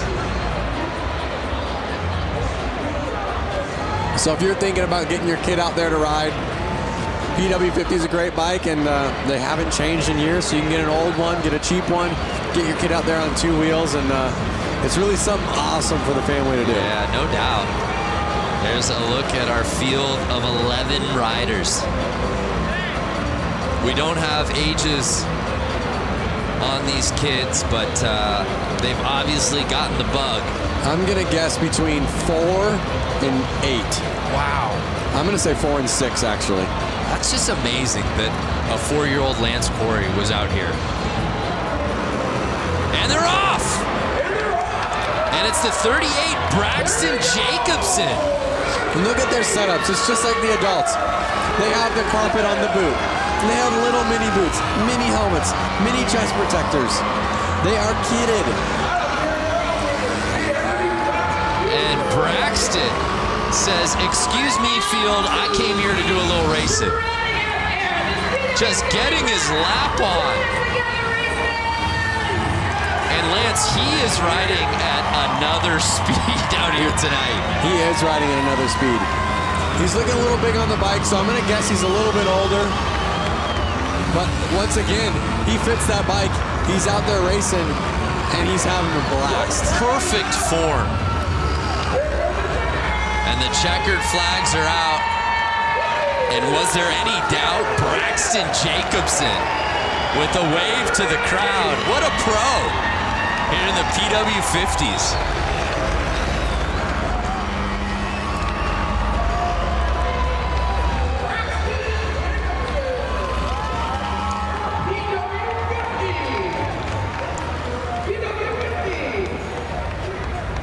How epic.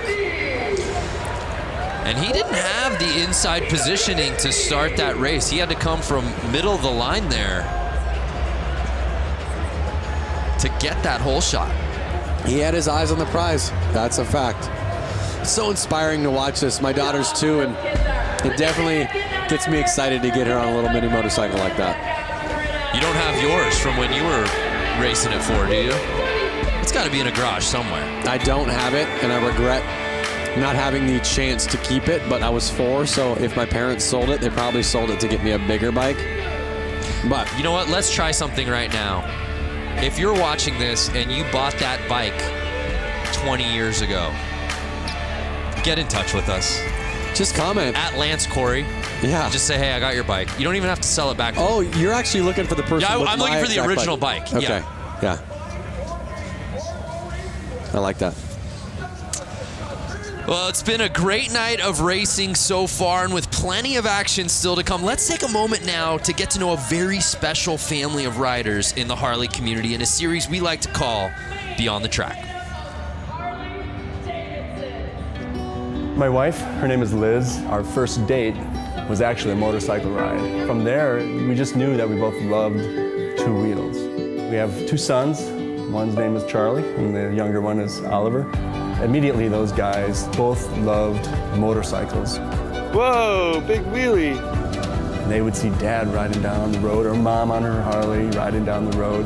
It just keeps us energized and excited as a family to get out and just be on 2 wheels together. It was just in their blood immediately. Eventually, we bought the little Harley-Davidson Power Wheels. Had a blast on those, doing donuts and all that sort of thing. From there, it just took off. Flat Out Friday is a non-stop, action-packed show for kids and adults of all ages. So this year, I'm going to be racing in the amateur 450 class. And then the boys are going to be racing as well. Now I get to be part of a pit crew, seeing as how my 4-year-old is racing his little PW50 this year for the first time. As a dad, seeing the kids out there and my wife getting out on her dirt bike, it brings me so much joy. Like, I'm just lucky that, you know, the boys got into it. I found a beautiful wife who loves it too. Now that is amazing, and that's what makes motorcycle racing and Flat Out Friday a truly family affair. You know, it's fitting, being in Harley-Davidson country, that Diana is joined by our next guest. Diana, who do you got for us? I'm standing here with some Harley-Davidson royalty. Bill Davidson, the great-grandson of William A. Davidson. It's an absolute honor to be standing here with you, especially here with the Flat Out Friday, the Mama Tried weekend. Thank you so much for coming. How has your week with Brewtown Throwdown been going so far? It has been outstanding. It's so exciting to be here tonight at Flat Out Friday. All the riders here, all the enthusiasts here, the excitement, you can hear it, you can see it. It's awesome.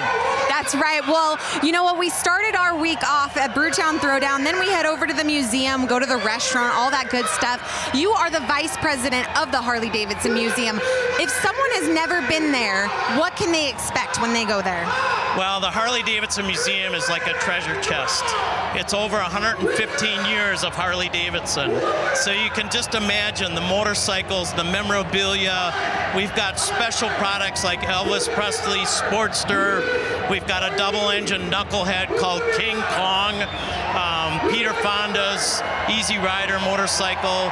It's an amazing place to come and visit and experience what Harley-Davidson has created over this 115-year time span. It's outstanding.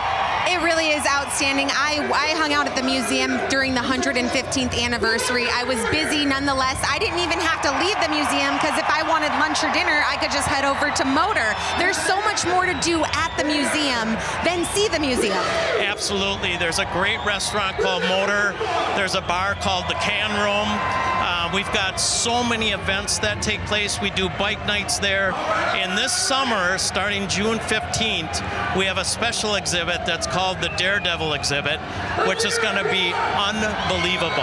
Some of the things that we're bringing in, like Evel Knievel's XR750. We have a motorcycle that's rocket-powered with helicopter blades, and it was designed to jump Niagara Niagara Falls.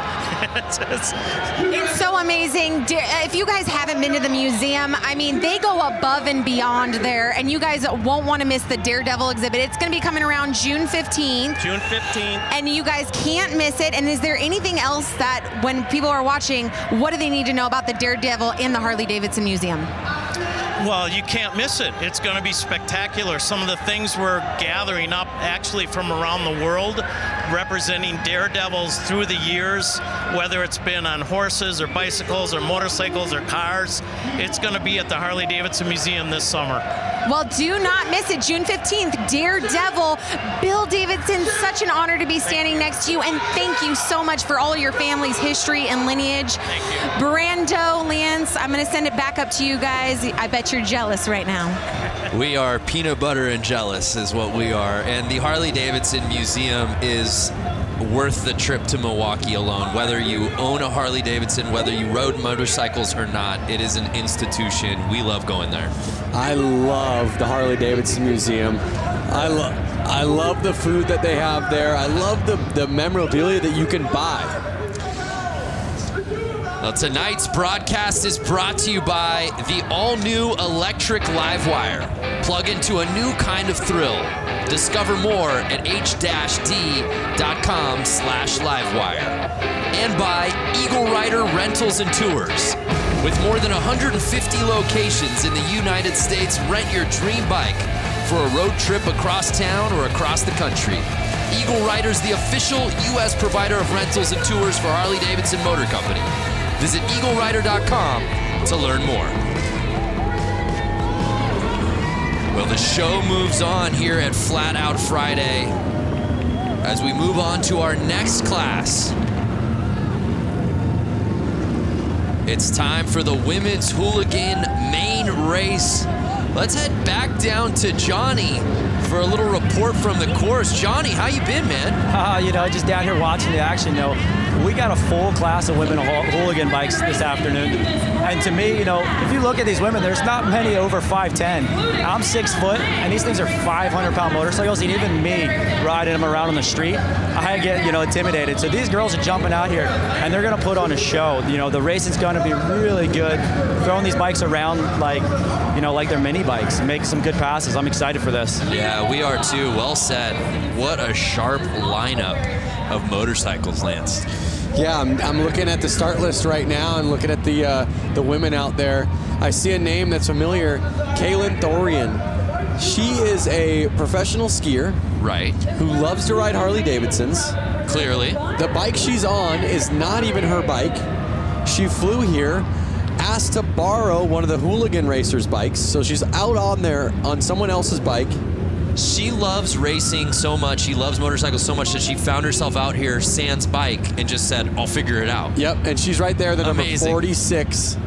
You could see her about five women in. Four women in. Keep an eye on her. Also in this lineup, Hannah Lang, who went down on the final lap in her previous race. 2 down so far. Never a good thing to see on the first lap. They're running a red flag. Usually means pull over. Let's get this cleaned up. Everyone, let's restart this race. Yeah, that's a tough start. It's never a good thing to see people go down on the first corner. And we've been saying it, though. You get your laps in early, and then it's just so much of sit around and wait, and you finally get to that point. And it's such a buzzkill right out of the gate to go down. Oh, the man. adrenaline. Ooh. I'm worried. Was that Kaylin? I think that was Kaylin. Was that was 46 Kaylin who I was talking about. Yeah. And you also see. And look at her. Look at how tough she is. She's not scared. She wants to get back out there, but they need to get the bike straightened up. Right. She is tough. Kaylin Thorian, and she's trying to get back out there. Looks like she's going back out. Awesome. Love to see that. What did I tell you? Keep an eye on her. Again, what a story, traveling out here to Milwaukee without a bike. She just crashed somebody else's bike. Just crashed somebody else's bike who might be racing later tonight. We don't know. That's one of the Suicide Machine Co. bikes. I'm not sure if they made it in the main or not. But you got to be a pretty nice person to, you know, let somebody go out there and race your bike. Again, they're just doing this for fun. Nothing serious. They literally are like, oh, you want to race my bike? Yeah, go race it. And then she just kind of comes like, sorry. I'm sure they're gonna go up to her and go, wow, we're so stoked you got back out there. Look at her. Something's up with her shoulder, but she's back out there. Everyone's kind of cheering her on. She's ready to go. Her adrenaline is just pumping. You know she's gonna be sore. So we'll set it off. Take 2. And really, that underscores the fact that Hannah Lang, much like her previous race, got off to a fantastic start, and she does just that again, grabbing hole shot.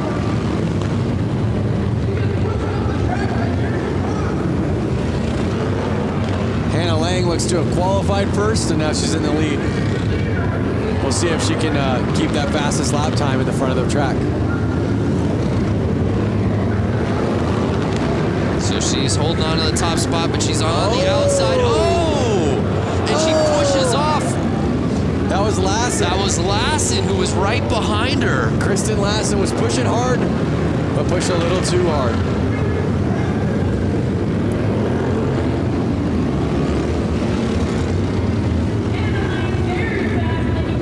And now you're starting to see Lang lap. Orloff sitting behind her. But I don't know, it's still early, Lance, who's going to catch Hannah Lang?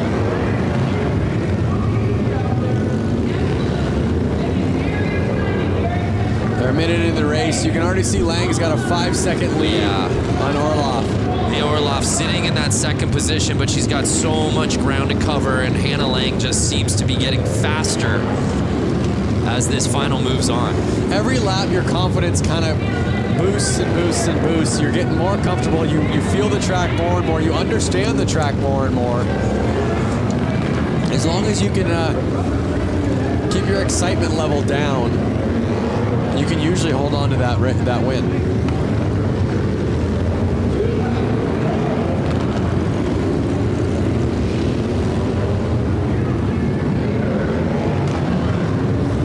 Two laps to go. Hannah Lang, can she go the distance and win this thing from start to finish? And she does just that, the unofficial results dropping.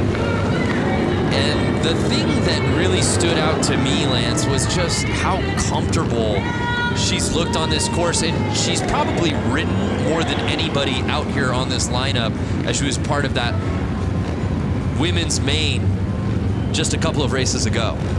I actually believe I ran into Hannah Lang in the pits, and there was a couple other racers kind of pointing her out, saying, keep an eye on her. She's going to be the one with the win tonight. So I think the whole kind of pit knew it, the whole crew knew it, and she pulled it off.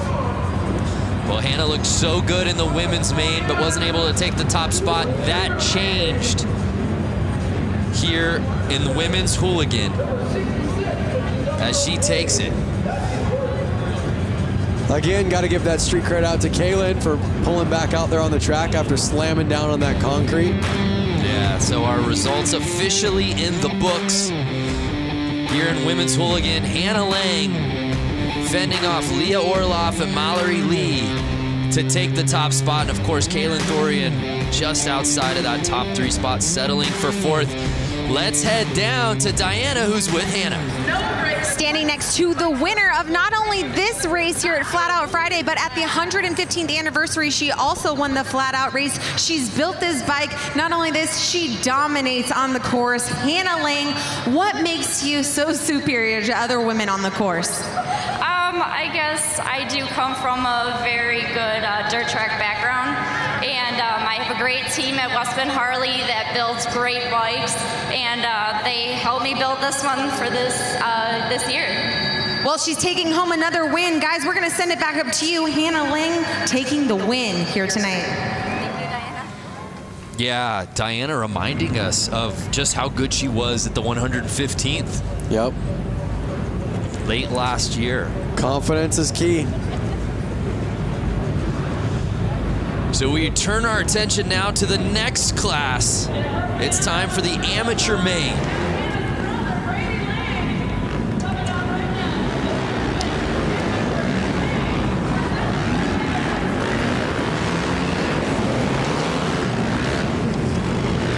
So the open amateur main featuring 12 riders.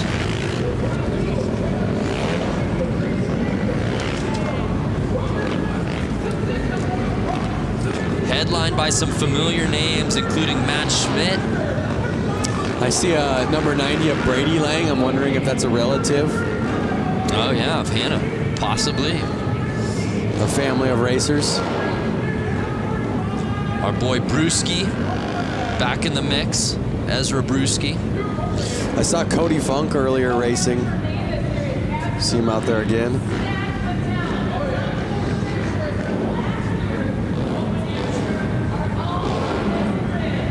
Our lineup set for the open AMs.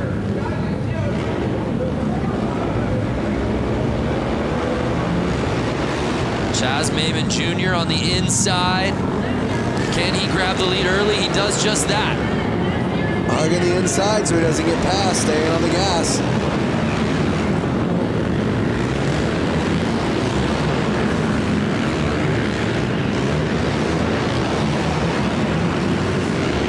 The nerves are up right now, 10 laps to go, and these guys are on the gas. They are wheel to wheel right now. Lang is on Chaz Maimon's heels. Can he catch him? And you see him, Lance, trying to get that inside, but Maimon not giving him any room. They are not letting off. They want to pass. It's such a tight track. It's so hard to pass, but we've seen it happen. It might happen. 6 laps to go. Look at how fast this race is going. And Maimon just continues to be relentless with holding on the inside. Lang's doing everything he can to push through.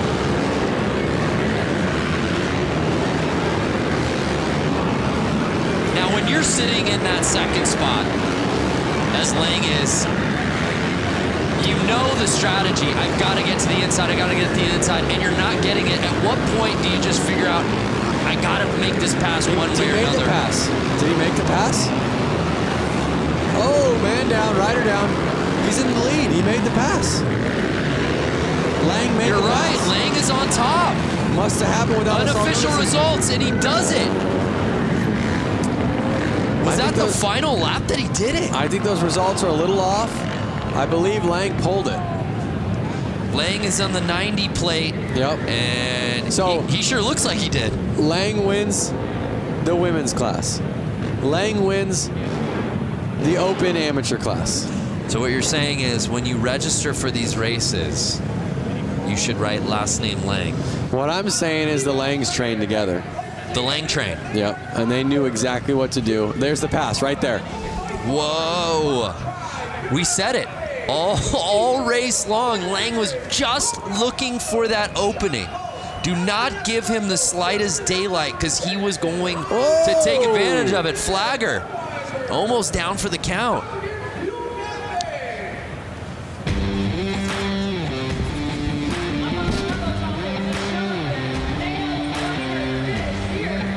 So it appeared that Brady Lang, when it mattered most on the final lap, was able to make his pass to the inside.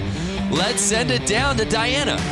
Here with Brady Lang, the winner of tonight's Flat Out Friday, but he also won at the 115th anniversary. Now here he won, making a clean pass on Maimon. Walk us through what happened. Well, he was leading, I was working on him, and he screwed up and I took advantage of it. Taking advantage of it. And I know for those of you watching on Facebook Live right now, you can't hear the crowd, but you know what? That one got him good. Is there anyone that you would like to thank and also congratulate your sister, both you guys winning here tonight? Yeah, I'd definitely like to thank Southeast Sales, West Bend Harley, Spectral Oils, Bell Helmets, Trier Distributing, Moose Racing, Promotion, and that's all I can think of for now. All right, congratulations. Another Lang on the podium. Brando, Lance, back to you. Brady Lang is an absolute gamer. Diana, next time you ask the winner, I want to know like what they had for breakfast and lunch. Were they so nervous that they could barely eat, or did they load up? Yeah, what was the meal of choice today? Were you a guy? You obviously competed at the highest level at X Games, winning gold. How about nerves? How much did that play for you on race day and contest Nerves day? were huge, and I always tried to eat a super bland meal. I would eat rice, chicken, something that I knew wasn't going to mess my stomach up. I'm sorry, Lance. We'll have to continue this thought in just a second. I'm not quite sure what's happening here. In Milwaukee, hanging out, having a great time. I brought some of my guys with us. We're having a great time watching the riders in the back, watching the races, doing a great thing. We want to thank everybody for coming out tonight. Let you know we got a big show coming up at Turner Hall in September. We got a couple other big shows coming up. We hope to see you guys if you're in town. I want everyone tonight, have a drink, have a good time, get a little rowdy, get a little crazy. It's become rogue down here on the course. Diana, what's going on down there? You know what? I have a little bit of wrestling experience, and this to me looks like a showdown. Oh my goodness. You're so lucky, Brandon, that you're not down here because I feel like they would break you up into little pieces. Oh, wow. They would just chew you up. Tell me how you really feel. Jeez. Oh, no. They're not going to. Diana, they're not going to throw him on this table, are they? No. Whoa. Thank you, Milwaukee. Lance, the man has a family, Lance. What did they put in their Wheaties this morning, guys? That's what I want to know. They just threw that man on a table and broke the table. Was that Vance or Lance? Hey now, hey that was now. Lance's alter ego, Vance. You know, that's got me thinking, Diana, Lance. Obviously, these wrestler takeover. What would be your wrestling name? Diana, if you're wrestling, what would be your nickname? You know what? I honestly can't even answer that because I don't know. Why don't you give me a name, Brandon, right now? Give me a name. Diana. What rolls off the tongue with Diana? Dirty Diana. Okay, you said it. If you could say it, I could. That would be your walk-in music. Yes. Michael Jackson, Dirty Diana, right? I would even do the little hip thrust, you know, like little pop that he does. Woo! Ow! Lance is quiet. Look, you can't even get a word out. He's just. I was the one that went. Oh, okay, you mean Lancelot? Lancelot. That would be. And he would be like a knight theme, like sort of a middle-aged theme, Middle Ages. Exactly what I was just gonna say. He would come out to the Lancelot music, have a sword. Girls would love him. Diane, how's it going over there? Diane, is that you? Vance and Diane, the alter egos have come out. Oh my gosh. Hey, it's time for some racing. Who's ready for Boonie Man? Boonie, the best race of the night. Boonie Mains. Lance, you love this one. Talk to us about Boonie Main. Boonie Main, basically, they got to be on a pull start bike. It's got to have no suspension. I guess they probably get a rear brake on those things. It's kind of something that you would pull out of your shed with your lawnmower motor in it. It does sound like a lot of lawnmowers.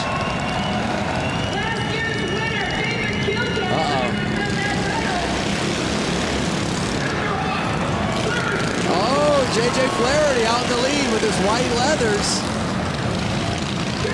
JJ Flaherty's a local out here. He is. He didn't make the main for the hooligan class, which I'm sure he's bummed about, but that's why he brought this bike out, because he wanted more laps and he wanted more racing. JJ Flaherty, an absolute fan favorite. I was walking the concourse earlier this evening, and kids were beyond stoked to meet him and get his autograph out here tonight.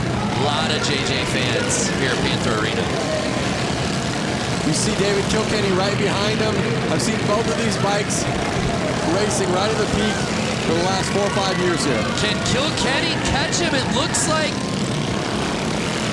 he was making the pass, but Flaherty. Oh, I think he did, Lance. I think this win. Both Kilkenny. Notice the lines they're taking. That is what's making who's going to pass. They're going outside in, passing the guy in jeans. One of the guys just needs to take the other one out. Just clean, take him out, push him over. This is the battle we've been waiting for, Kilkenny. Over the jump, the only time I've seen it used. Kilkenny versus Flaherty in the booty main. Can Flaherty get the lead back? Take him out, Flaherty, take him out. I wish I had an earpiece right now into Flaherty's ear. Take him out, take him out.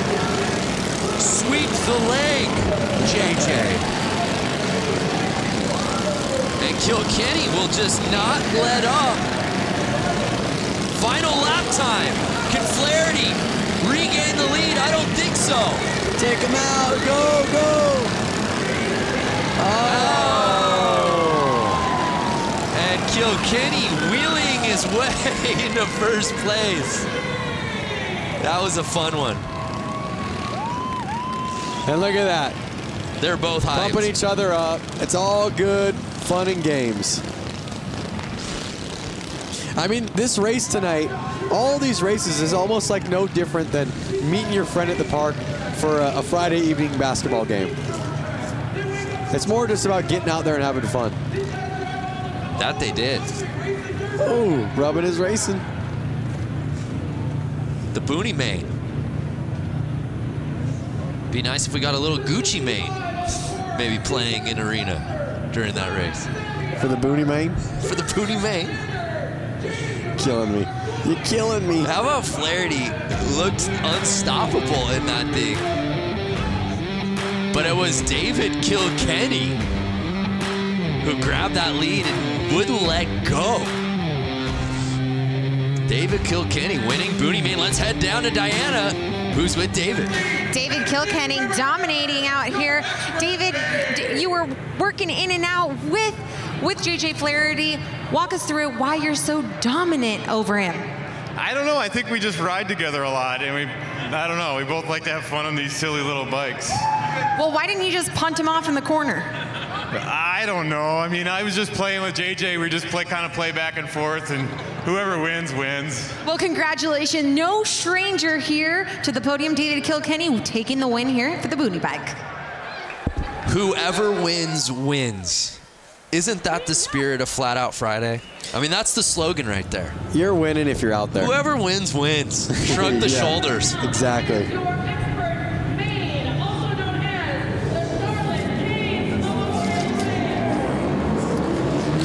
Now we're getting into the big dogs, Lance. Expert main. That means we've got to bring in our pro, Johnny. Break down this category for us, these riders, these bikes. So, you know, these guys are on 450s. They're used to racing on bigger tracks. You know, the spectators are about the same, so the nerves aren't so much.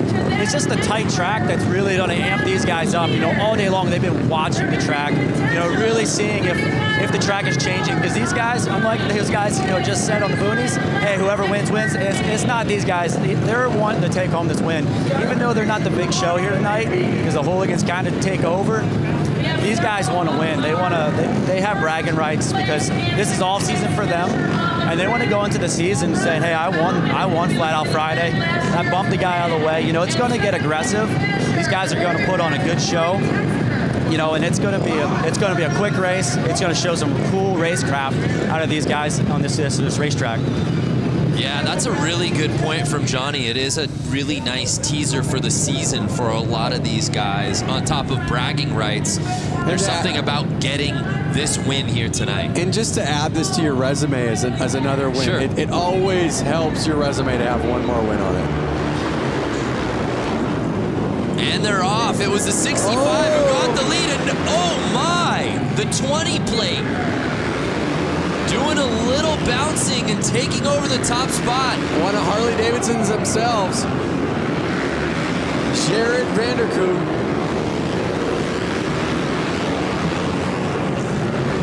see him. They're already getting into lap traffic. This is going to get gnarly. This is absolute mayhem here in the Expert Main. These bikes are never standing up at a 45 degree to the ground. They are actually at a 90 degree to the ground. They're at a 45 the whole time. I know you can't see it because there's not a camera. Lance literally pulled out a protractor out of his pocket and started putting the degrees to make sure he said it right. They are never getting, they're staying at a 45 degree. They're never getting even to a 90 degree to the ground. So Vanderkoy in first place. Oh, a little tap. Like, get out of my way. As he's making the this. laps. Bronson Bowman behind him. Corey Texter sitting in third. And I don't know if Johnny's mic is open. Johnny, can you hear us down there? Hear you loud and clear, man. Yeah, talk to us so far. We're early in this race, man, but the level of Too racing. loud for me. I can't hear you guys. Oh, man. I really want to hear from Johnny on what's happening right now. That's how loud it is down there. Yeah. They are on the gas. Oh, he's down. He's down. And Vanderkoy going down, our current leader, no! Which creates an opening for Bowman. 22 laps left, though. Still plenty of time. The longest race we've seen tonight, but this may go by the quickest because of how fast they are going.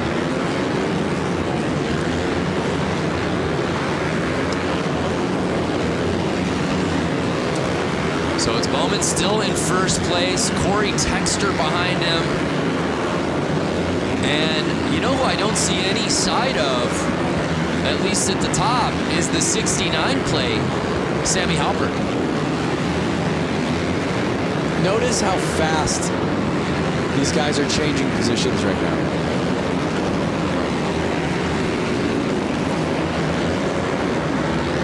Jared's already back to third place. He's 4 seconds off the leader. Can he reel him back in? And Bowman is just full throttle on this track here tonight. And again, the mentality shifts, right? It was the boonies right before this. Guys just having fun, screwing around. Whoever wins, wins.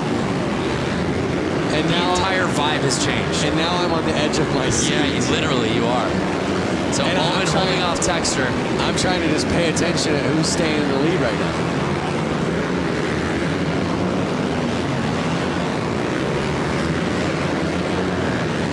So Texter just over a second off. It's really a two-man race. Final 9 laps to go right now. Spotlight is staying on Bowman. But again, credit to Vanderkoy for getting all the way back in. Now he's sitting in third. 8 laps to go. 7 laps to go. You're right, though. In the blink of an eye, we went 25 down to 6 laps. Yep. That 1/16th track will do that to you.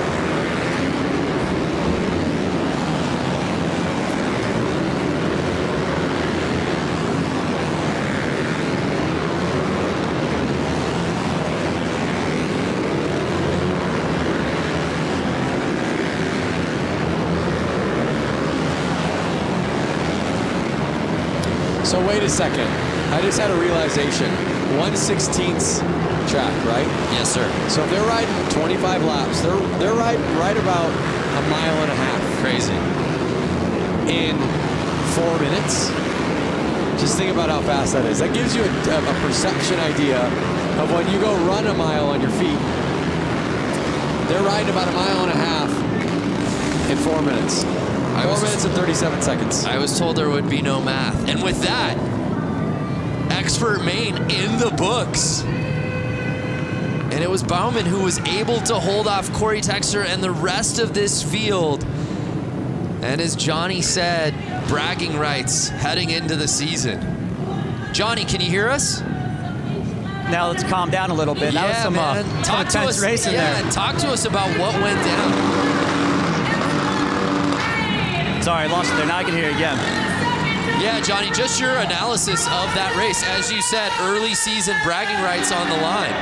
Yeah, you know, it was definitely a bar bag, and, you know, Vanderkoy just lost it there, spun out, leading the race, and then, you know, with Texter catching him, I don't know if you guys really caught on to that, but it came down close. I think, you know, if they would have had a little bit more laps, you know, that happened really fast. Our races are a little longer time, not laps, but time. Right. You know, these guys had enough energy to keep going, but it was, you know, it just ran out of time. But that was a good race. You know, you have to put up to these guys. Like, you know, they fall, but they're doing 7 seconds around this track. I don't know if you guys realize that, but it was 7 seconds of lap time with these guys. So they're traveling a lot of distance pretty quick in this little arena. The results are in, and it was Bronson taking the top spot. Jared Vanderkoy was leading early, but unfortunately going down. Still a top 3 finish, but wasn't able to win the thing outright. Let's head down to Diana, who's with our winner. Your 2-time winner, Bronson Bauman. Congratulations, capitalizing off of Vanderkoy's mistake and brought home the win. Yeah, definitely. I hate to see my best friend go down like that while leading the race. I would have been pumped with the 1 and 2, but you know, luck has it. Last year I crashed during the main event and picked it back up and got the win. So to get the win again here tonight, 2 years in a row, is awesome. Well, keeping it rubber side down with a clean line brings you on the win. Congratulations, 2nd win in a row for Flat Out Friday, Bronson Bauman. Congratulations to Bronson. That was some racing, no doubt about it. That was epic, but as you heard him say how stoked or how bummed he was for his friend, he said he would have been cool with 1, 2. Right. So they kind of all have that mentality out there. And the lights are down, which can only mean one thing. It's time for some hooligans. Is it the hooligans already? This should be the open hooligan main. Wow.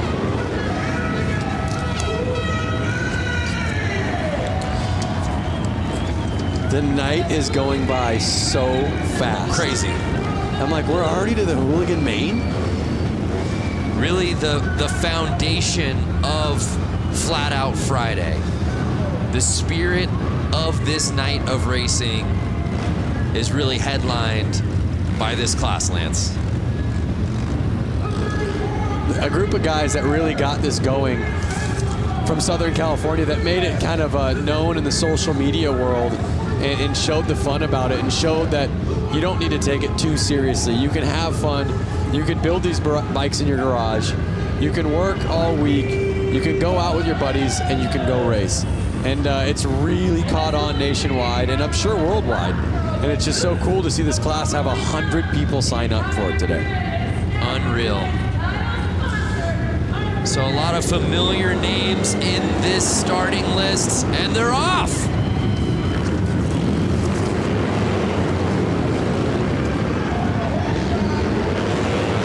You see the 100 and Nick Mattia out in the lead right now, holding on.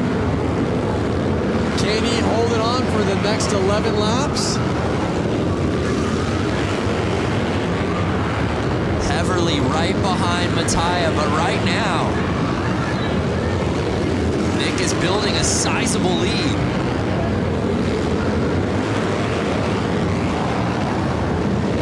And now Mishler passing Heverly, for right behind Mattia. Can Danny Mishler bring it and try to find an opening?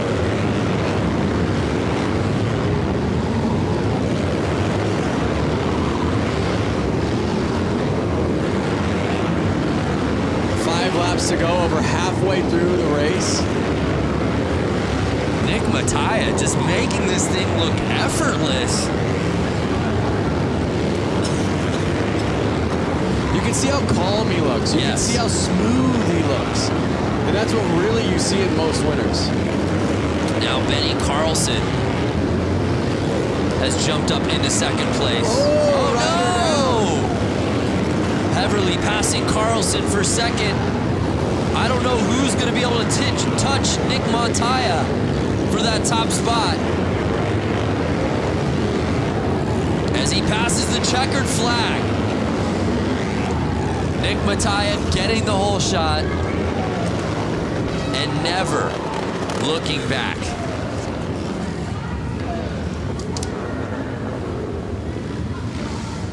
Heverly taking second, and Mishler rounding out our top three.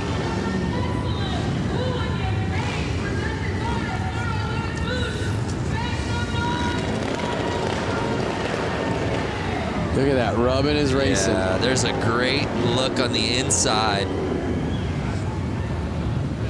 Oh, look at him riding those cones right there.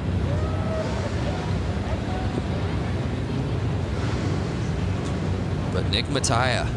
Is this the crash? Look at that. Yeah. See what it is? The side of the motorcycle touches the ground, which lifts the rear wheel off the ground, losing all traction. Bike goes sliding. So Nick Mattia taking the win, heavily contested though. It was really a battle for second place between Carlson, Mishler, and eventually Heverly, who ends up taking that spot. But it was Nick Mattia winning the Hooligan Main. Let's head down to Diana, who's with Nick. Standing with the winner, Nick Mattia, congratulations, taking the whole shot and running a clean, solid race to the finish. Yeah, thanks to my dad and everybody that helps me so much. I got a rocket start and was able to get out front and just kind of put in some consistent laps. You were just telling me that you pretty much came here and reclaimed the Mattia name. I'm not going to say that there's a ton of weight on my shoulders, but I felt like I needed to do something after my brother's crash last year, riding Charlotte's bike with 2 laps to go. And I'm happy to bring home the win, especially for him.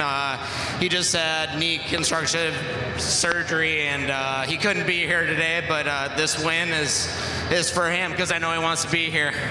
Well, a huge win. Congratulations to Nick Mattia and the entire Mattia family. Brando Lance, up to you.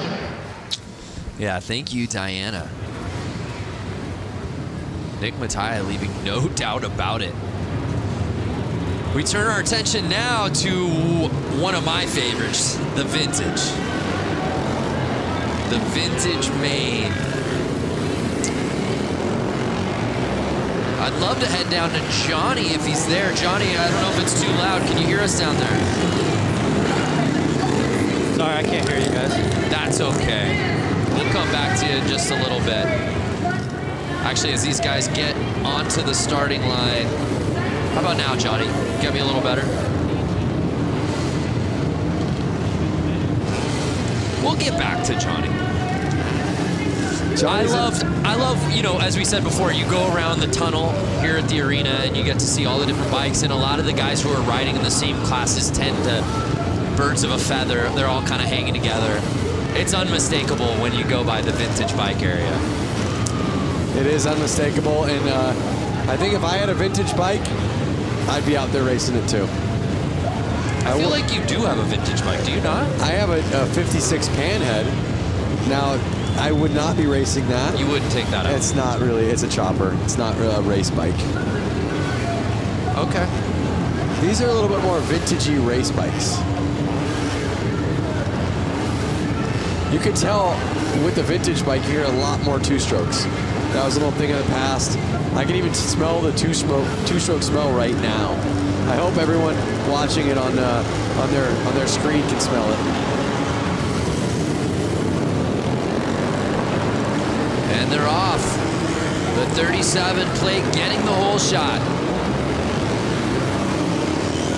That's Moldenhauer.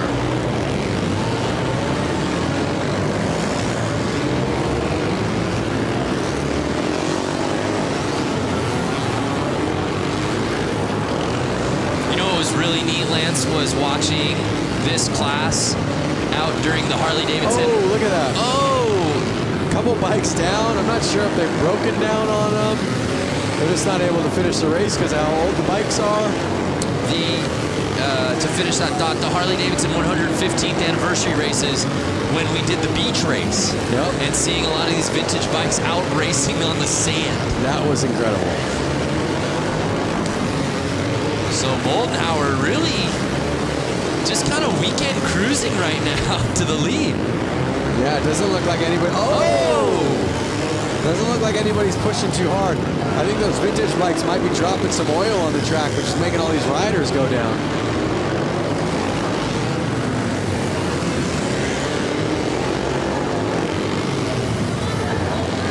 So 4 laps to go. Moldenhauer with an easy lead. Girono behind him. He's kind of right on him. It's not an easy lead. Yeah, Girono making it interesting now. He's catching the zero plate. He's right there. It's a little confusing because you see the 22 on his back and the 0 on his bike, so it was a minute to figure out who it was, but he held on. Yeah, Moldenhauer, you're right. It was just tough because he had built such a lead. You just felt like he was lapping everyone in the field. Yep. But he's able to hold on, and he gets the win.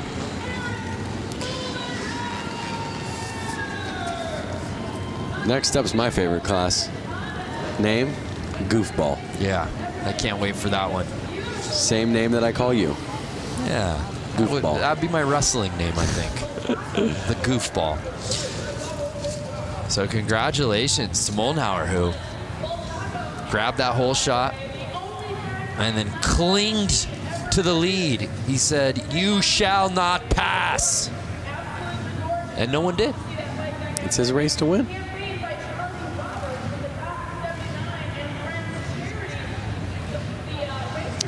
So the final results officially in. Let's take one more look at the standings from the Vintage Main. It was Eric Moldenhauer. Tony Girono, though, made it interesting. You look at those times, a lot closer than I guess I was giving Tony credit for throughout that race. But let's head down to Diana, who's with Eric. Standing with the winner, Eric Moldenhauer. Now, Eric and I were just talking, and this is a pretty special moment for him because he came to Flat Out Friday about 6 years ago, the first ever Flat Out Friday, and it motivated you to come out here and race. Talk to us about it. Well, the first time I watched this, I was sitting right over there, and I thought I can do that. So here I am. That's a pretty special story, and you're sending the message to anyone in the stands tonight. Any of you guys watching through the world on Facebook Live right now, you too can come here and you can win a race. Motivated, how was that race for you? It was the best race I've ever had, so that was amazing. All right, well, congratulations taking the win in the vintage class, Eric Moldenhauer. Thank you, Diana. Tonight's broadcast is brought to you by Screamin' Eagle Performance, engineered for specific torque and horsepower gains. Eliminate the guesswork. Go to screamin'eagle.com. And by Harley-Davidson Riding Academy. Learn to ride from the experts and build your skills on 2 wheels in just a few days. Look for a class near you at h-d.com/learn to ride. I love the Harley-Davidson Riding Academy. You could literally find this in any city in the country. Oh my goodness. We've got a chicken on the course. When you see it, you know it's time for the Goofball Main. If that bike in particular looks familiar, it should. I believe that's the cop bike that won this class last year. And was a pizza bike at 1 year. Yeah. That team comes out pretty strong every year with a pretty rad build. So for the uninitiated, this is our final class of the evening, the Goofball Main. Costumes on the riders, bikes dressed accordingly. I believe I see a Devo member out there. What would you call that with the red cap on him? Yeah, that's Devo. What's Devo? You don't know Devo? No. Please explain to me and the viewers that don't know. Do do do do do. You know the band that sings that song? Yeah. Whip It Good? Yeah. Yeah. That's what they wore. That's the costume. Oh, okay. Yeah. I didn't know that. Oh, did you think that was like such a nuanced thing that only I knew? I have no idea. I see a gorilla out there. I see 2 gorillas. Okay, well, yeah, I see, was that, it looked like Animal from the Muppets. That guy's like getting like a Elton John Vegas show, and then the farmer on the chicken. And how about the back line? I feel like I see an abominable snowman. And they're off. Whoa! Oh! And it's the boa. The Vegas boa. Yeah, baby. Zastro. Look at him popping wheelies every lap. He thinks he's got it. Well, he's got 14 laps to go, so he better keep it safe. Dude, I'm getting a very 70s Elton John look to Zastro, who's in our lead.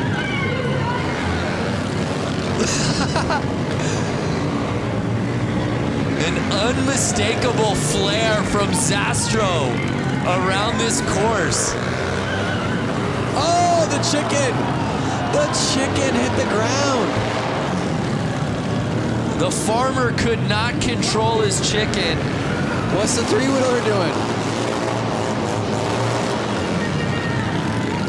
Chicken's down. Elvis is running it. Who's going to catch the boas? As he's making his laps. Nine laps to go. I'm kind of hoping he makes somewhat of a mistake so somebody catches up to him. I just hope that he does win it so we can ask Diana during the winner's interview what exactly he's going for on this look. I want that lawnmower. Hey, Diana, can you hear us? I can hear you. I think what I am going to be asking him is just, was Elton his inspiration? I think he's going to say yes. But you know what? I really do have to give a shout out to the guy who's in the red jumpsuit, the number 77, John Dunbar. He actually works for Harley-Davidson, and he has this little boonie bike that he basically contrapted together. It almost looks like it has a sidecar.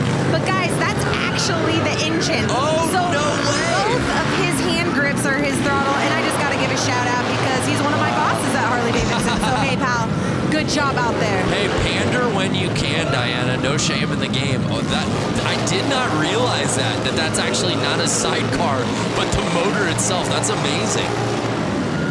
I think he legit has two motors on it.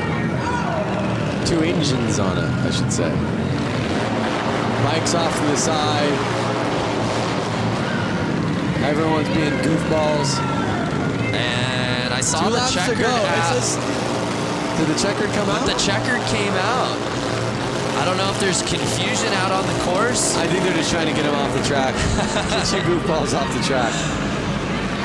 So Zastro.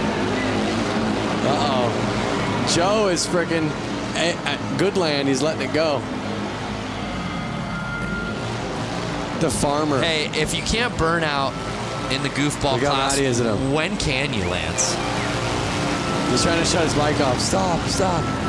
And you see the police lights shining through the kit. What came first, the chicken or the hen? I think the chicken. And they're not getting off the track. No, they're not. Can you blame them? I want to see a wheelie for an entire lap. It can happen. It can happen. So that was awesome. Let's relive that first lap. Look at that save, though. And let's not forget, he being the farmer and the chicken, the farmer in the Dell, won this race last year as a police officer. But it was Zastro in what I believe to be 70s Elton John garb taking the win.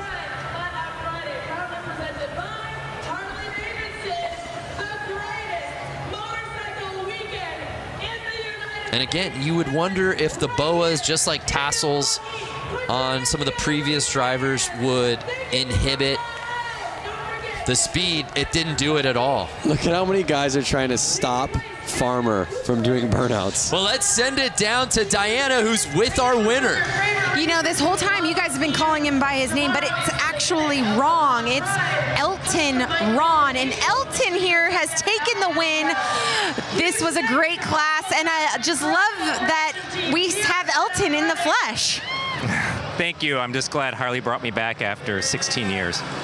After 16 years. You haven't been here for after 16 years? No, Harley just brought me back after 16 years. I'm really appreciating it. Well, Elton Ron appreciates Harley-Davidson after 16 years bringing him back. We love Harley-Davidson putting on a great event here. You just put on a whole show for the entire stadium. Thank you, sir. Thank you. I'd like to thank Andy Mock from Motoscoot. He completely did this. I just got back in town. The people that put this on, obviously, and Mike Pence, too. Awesome. Well, congratulations, Elton Ron, taking the win here for the Goofballs. I love it because Ron Zastro got the whole shot, got the lead, and then immediately went wheels up and just wanted to have a good time through that first lap. I just wanted one note from Elton Ron. Just one hit. Just one Rocket Man. Yeah. Rocket Man. What a night out here at Flat Out Friday. I hope you fans watching at home, have you enjoyed it as much as Lance and I have. Let's do a little social recoup if we can. I'd love to see what people were saying that we're watching. Ride with Peaks, 2:22 in the UK, and I'm hooked. This is amazing. Flat Out Friday. Please put my tweet on the Jumbotron. I love racing. That's all I ever wanted. Well, Cold Cucumber.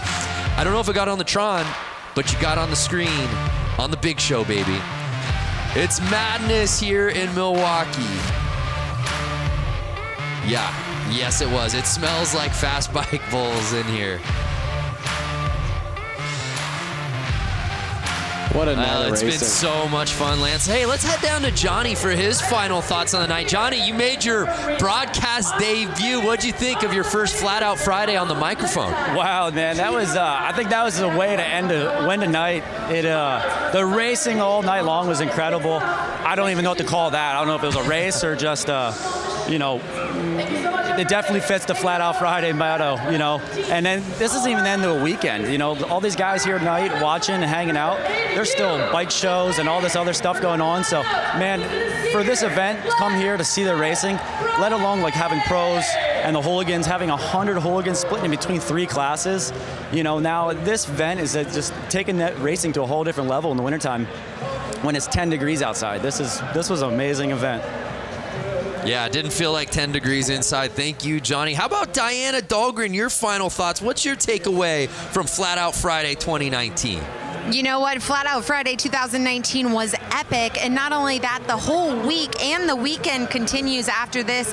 Lance and I, we got to do this amazing bike build-off. We went head-to-head for Brewtown Throwdown. And you guys, the fans, are going to be able to vote come Sunday. Social channels are going to be lit up with our 2 Harleys that we got to build here in Milwaukee this week. You guys are going to have to vote for Team Super Bob. No Vance, you're not going to win with Team Quicken, Sleazy, Easy, Cheesy. Okay, guys, great weekend, and of course, having a blast with you and Harley-Davidson. So grateful for everything they've put on through the entire week. Thank you, Diana. Look at that, a shot across the bow to you. Go quick and easy. Vote for the red bike, quick and easy. Let's win, baby. So Lance, Corey, it was an amazing night. So many different classes. What stood out to you here on Flat Out Friday? I mean, being a dad myself, what stood out to me was honestly seeing the kids on the bicycles and seeing the kids on the PW50s. And again, they got to race and ride on the same track some of the leading class pros are racing on tonight. What an evening. So much good stuff. Our thanks to our friends at Harley-Davidson. For Diana Dahlgren, Johnny Lewis, Lance Corey, I'm Brandon Graham saying thank you so much for watching Flat Out Friday here from Milwaukee, Wisconsin.